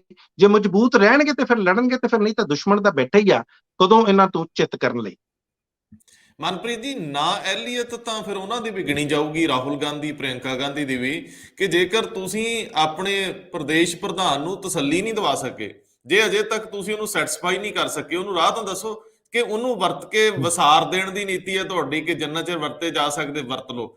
ਇਸ ਤੋਂ ਵੀ ਵੱਡਾ ਸਵਾਲ ਆ ਕਿ ਅਗਲੇ ਸੰਕਟ ਵੀ ਮੂੰਹ ਅੱਡ ਕੇ ਖੜੇ ਆ। ਚਰਨਜੀਤ ਸਿੰਘ ਚੰਨੀ ਲਈ ਬਤੌਰ ਮੁੱਖ ਮੰਤਰੀ ਬੜੀਆਂ ਅਜੀਬੋ ਗਰੀਬ ਪਰਿਸਥਿਤੀਆਂ ਨੇ। ਤੁਸੀਂ ਦੇਖੋ, ਉਹ ਪਟਿਆਲੇ ਯੂਨੀਵਰਸਿਟੀ ਦੇ ਵਿੱਚ ਚੰਗੇ ਐਲਾਨ ਕਰ ਰਹੇ ਸੀ, ਯੂਨੀਵਰਸਿਟੀਆਂ ਮਰੀਆਂ ਪਈਆਂ ਨੇ, ਸਮੇਂ-ਸਮੇਂ ਤੇ ਸਰਕਾਰਾਂ ਨੇ ਆਪਣੇ ਹਿੱਸੇ ਦੇ ਪੈਸੇ ਨਹੀਂ ਦਿੱਤੇ, ਯੂਨੀਵਰਸਿਟੀਆਂ ਦੇ ਵਿੱਚ ਖੋਜ ਕਾਰਜ ਪ੍ਰਭਾਵਿਤ ਹੋ ਰਿਹਾ। ਔਰ ਖੋਜ ਕਾਰਜ ਪ੍ਰਭਾਵਿਤ ਹੋਣ ਦਾ ਮਤਲਬ ਕਿਸੇ ਵੀ ਖਿੱਤੇ ਦੇ ਵਿੱਚ ਅੱਗੇ ਵਧਣ ਤੋਂ ਇਨਕਾਰੀ ਹੋ ਜਾਣਾ। ਪਰ ਮੈਂ ਇੱਥੇ ਉਹ ਜਿਹੜੀ ਤਸਵੀਰ ਵਾਇਰਲ ਹੋ ਰਹੀ ਆ, ਉਹ ਜਿਹੜੀ ਵੀਡੀਓ ਵਾਇਰਲ ਹੋ ਰਹੀ, ਉਹਦਾ ਜ਼ਿਕਰ ਕਰੂੰਗਾ। ਮੁੱਖ ਮੰਤਰੀ ਜਿੰਨੇ ਵਿਚਾਰਗੀ 'ਚ ਖੜੇ ਨੇ, ਉਹਨਾਂ ਦੇ ਸਾਹਮਣੇ ਉਹਨਾਂ ਦਾ MLA ਮਦਨ ਲਾਲ ਜਲਾਲਪੁਰ ਕਹਿੰਦਾ ਮੈਂ ਨਹੀਂ ਬਹਿਣਾ ਇੱਥੇ ਆ ਕੇ, ਇਹ ਵਾਈਸ ਚਾਂਸਲਰ RSS ਦੇ ਨੇ। ਹੁਣ ਇਹ ਬੜੀ ਅਜੀਬ ਸਥਿਤੀ ਬਣਦੀ ਹੈ। ਅਮਰਿੰਦਰ ਸਿੰਘ ਦੇ ਸਾਹਮਣੇ ਇਹੋ ਜਿਹੇ ਹਾਲਾਤ ਨਹੀਂ ਸੀ ਬਣਦੇ, ਕੋਈ ਕੁਸਕਦਾ ਤੱਕ ਨਹੀਂ ਸੀ। ਮਤਲਬ ਚਰਨਜੀਤ ਸਿੰਘ ਚੰਨੀ ਨੂੰ ਬਹੁਤ ਡੌਰ ਭੌਰਿਆ ਵੇਖਿਆ ਗਿਆ। ਤੇ ਦੂਜੇ ਬੰਨੇ ਜਿਹੜਾ ਉਹਨਾਂ ਨੇ ਜੈਨਕੋ ਦਾ ਚੇਅਰਮੈਨ ਲਾਇਆ, ਤ੍ਰਿਪਤ ਰਜਿੰਦਰ ਸਿੰਘ ਬਾਜਵਾ ਦਾ ਸੱਜੇ ਖੱਬੇ ਹੱਥ ਬਾਰੇ ਉਹਨਾਂ ਨੂੰ ਕਿਹਾ ਜਾਂਦਾ ਵੀ ਉਹਨਾਂ ਦਾ ਹੈ ਬਲਵਿੰਦਰ ਸਿੰਘ ਕੋਟਲਾ ਮਾਮਾ, ਉਹਦੇ ਉੱਤੇ ਵੀ ਤੂਫਾਨ ਖੜਾ ਹੋ ਗਿਆ। ਨੈਸ਼ਨਲ ਮੀਡੀਆ 'ਚ ਵੀ ਇਹ ਗੱਲ ਆ ਰਹੀ ਹੈ, ਔਰ ਪੰਜਾਬ ਦੇ ਵਿੱਚ ਸਾਰੀਆਂ ਪਾਰਟੀਆਂ, ਸੁਖਬੀਰ ਬਾਦਲ ਭਾਜਪਾ ਔਰ ਉਹਨਾਂ ਦੀ ਆਪਣੀ ਪਾਰਟੀ ਤੇ ਅਸ਼ਵਨੀ ਸੇਖੜੀ ਲੱਤ ਡਾ ਕੇ ਖਲੋਤੇ ਆ ਵੀ ਆਹ ਵੇਖੋ ਕਿੰਨਾ ਗਲਤ ਕੰਮ ਹੋ ਰਿਹਾ, ਮੰਤਰੀ ਤੋਂ ਅਸਤੀਫਾ ਲਾਓ। ਸੋ ਚੰਨੀ ਸਾਹਿਬ ਦੇ ਸਾਹਮਣੇ ਵਾਹਵਾ ਡੂੰਘੇ ਸੰਕਟ ਆ, ਡਾਢੇ ਸੰਕਟ ਆ ਜੀ। ਪਹਿਲਾਂ ਆਪਾਂ ਪਟਿਆਲੇ ਯੂਨੀਵਰਸਿਟੀ ਦੇ ਵਿੱਚ, ਪੰਜਾਬੀ ਯੂਨੀਵਰਸਿਟੀ ਪਟਿਆਲਾ, ਉਸ ਦੀ ਗੱਲ ਕਰੀਏ। ਤੁਸੀਂ ਇੱਕ ਗੱਲ ਬੜੀ ਵਧੀਆ ਕਹੀ ਆ, ਔਰ ਕੱਲ ਮੈਂ ਇਸੇ ਬਾਰੇ ਸੋਚ ਰਿਹਾ ਸੀ ਕਿ ਜੇ ਕੈਪਟਨ ਅਮਰਿੰਦਰ ਸਿੰਘ ਉੱਥੇ ਬੈਠੇ ਹੁੰਦੇ ਤੇ ਮੈਨੂੰ ਨਹੀਂ ਲੱਗਦਾ ਕਿ ਮਦਨ ਲਾਲ ਜਲਾਲਪੁਰਾ, ਜਿਹੜੇ ਘਨੌਰ ਤੋਂ ਕਾਂਗਰਸ ਦੇ ਐਮਐਲਏ ਆ, ਉਹਨਾਂ ਦੀ ਇੰਨੀ ਹਿੰਮਤ ਹੁੰਦੀ ਕਿ ਭਰੇ ਫੰਕਸ਼ਨ ਦੇ ਵਿੱਚ, ਭਰੇ ਸਮਾਗਮ ਦੇ ਵਿੱਚ ਉਹ ਸਿੱਧੇ ਖੜੇ ਹੋ ਕੇ ਉੱਥੋਂ ਦੇ ਵਾਈਸ ਚਾਂਸਲਰ ਉੱਤੇ ਉਂਗਲੀ ਖੜੀ ਕਰਦੇ ਜਾਂ ਉਹਨਾਂ ਨੂੰ ਆਰਐਸਐਸ ਦਾ ਵਿਅਕਤੀ ਕਹਿੰਦੇ। ਪ੍ਰੋਫੈਸਰ ਅਰਵਿੰਦ ਦੀ ਮੈਂ ਗੱਲ ਕਰ ਰਿਹਾ। ਜੋ ਵੀ ਹੋਵੇ, ਤੁਸੀਂ ਆਪਣੇ ਅੰਦਰ ਜਾ ਕੇ ਜਾਂ ਆਪਣੇ ਮੁੱਖ ਮੰਤਰੀ ਨੂੰ ਇਹ ਗੱਲ ਕਹਿ ਸਕਦੇ ਹੋ, ਲੇਕਿਨ ਜਦੋਂ ਤੁਸੀਂ ਭਰੇ ਸਮਾਗਮ ਦੇ ਵਿੱਚ ਆਪਣੀ ਹੀ ਪਾਰਟੀ ਨੂੰ ਥੱਲੇ ਲਾਉਣ ਦੀ ਕੋਸ਼ਿਸ਼ ਕਰਦੇ ਹੋ, ਇਹਦਾ ਜਿਹੜਾ ਮੈਸੇਜ ਆ ਉਹ ਵਧੀਆ ਨਹੀਂ ਜਾਂਦਾ। ਤੇ ਇੱਕ ਹੋਰ ਚੀਜ਼ ਆ ਜਿਹੜੀ ਤੁਸੀਂ ਇਹੀ ਗੱਲ ਦੇ ਵਿੱਚ ਗੱਲ ਜੋੜੂੰਗਾ ਕਿ ਹਜੇ ਵੀ ਚਰਨਜੀਤ ਸਿੰਘ ਚੰਨੀ ਨੂੰ ਉਹ ਜਿਹੜਾ ਇੱਕ ਮੁੱਖ ਮੰਤਰੀ ਦਾ ਸਟੈਚਰ ਆ, ਜੋ ਕਿ ਕੱਦ ਹੁੰਦਾ, ਸ਼ਾਇਦ ਉਸ ਚੀਜ਼ ਨੂੰ ਸਾਬਤ ਕਰਨ ਦੇ ਵਿੱਚ ਜਾਂ ਉਸ ਨੂੰ ਪਾਉਣ ਦੇ ਵਿੱਚ ਸਮਾਂ ਲੱਗੇਗਾ। ਇੱਕ ਕੱਦ ਵਧਾਉਣ ਦੇ ਵਿੱਚ ਕਈ ਫੈਸਲੇ ਲੈਣੇ ਹੁੰਦੇ ਆ, ਆਪਣਾ ਰੁਤਬਾ ਵੀ ਰੱਖਣਾ ਹੁੰਦਾ, ਤੇ ਇਹ ਵੀ ਦੇਖਣਾ ਹੁੰਦਾ ਕਿ ਸਾਡੇ ਸਾਰੇ ਵਿਅਕਤੀ ਇਕੱਠੇ ਰਹਿਣ। ਇਹ ਵਾਕਈ ਕਾਂਗਰਸ ਲਈ ਇੱਕ ਵਧੀਆ, ਜਿਹੜਾ ਬੜਾ ਮੰਦਭਾਗੀ ਘਟਨਾ ਸੀ, ਕਿਉਂਕਿ ਪੰਜਾਬੀ ਯੂਨੀਵਰਸਿਟੀ ਕੀ ਸਾਰੀਆਂ ਯੂਨੀਵਰਸਿਟੀਆਂ ਬੜੀ ਮੰਦੀ ਦੇ ਦੌਰ ਚੋਂ ਲੰਘ ਰਹੀਆਂ, ਔਰ ਇਸ ਯੂਨੀਵਰਸਿਟੀ ਤੇ ਤਾਂ ਕਰਜ਼ਾ ਹੀ ਬਹੁਤ ਸੀ। ਹਾਲਾਂਕਿ ਉਹਨਾਂ ਨੇ ਕਿਹਾ ਕਿ ਅਸੀਂ 150 ਕਰੋੜ ਦਾ ਕਰਜ਼ਾ ਹੁਣ ਪੰਜਾਬ ਸਰਕਾਰ ਆਪ ਚੁੱਕੂਗੀ, ਇਹਨਾਂ ਦਾ ਬਜਟ ਵੀ ਵਧਾਤਾ। ਦੂਸਰੀ ਗੱਲ ਜਿਹੜੀ ਤੁਸੀਂ ਕਹੀ ਆ ਬਲਵਿੰਦਰ ਸਿੰਘ ਪੰਨੂ ਹੋਣਾ ਬਾਰੇ, ਕੋਟਲਾ ਬਾਮਾ ਜਿਨ੍ਹਾਂ ਨੂੰ ਕਿਹਾ ਜਾਂਦਾ, ਉਹਨਾਂ ਦੇ ਭਰਾ ਨੇ ਅਵਤਾਰ ਸਿੰਘ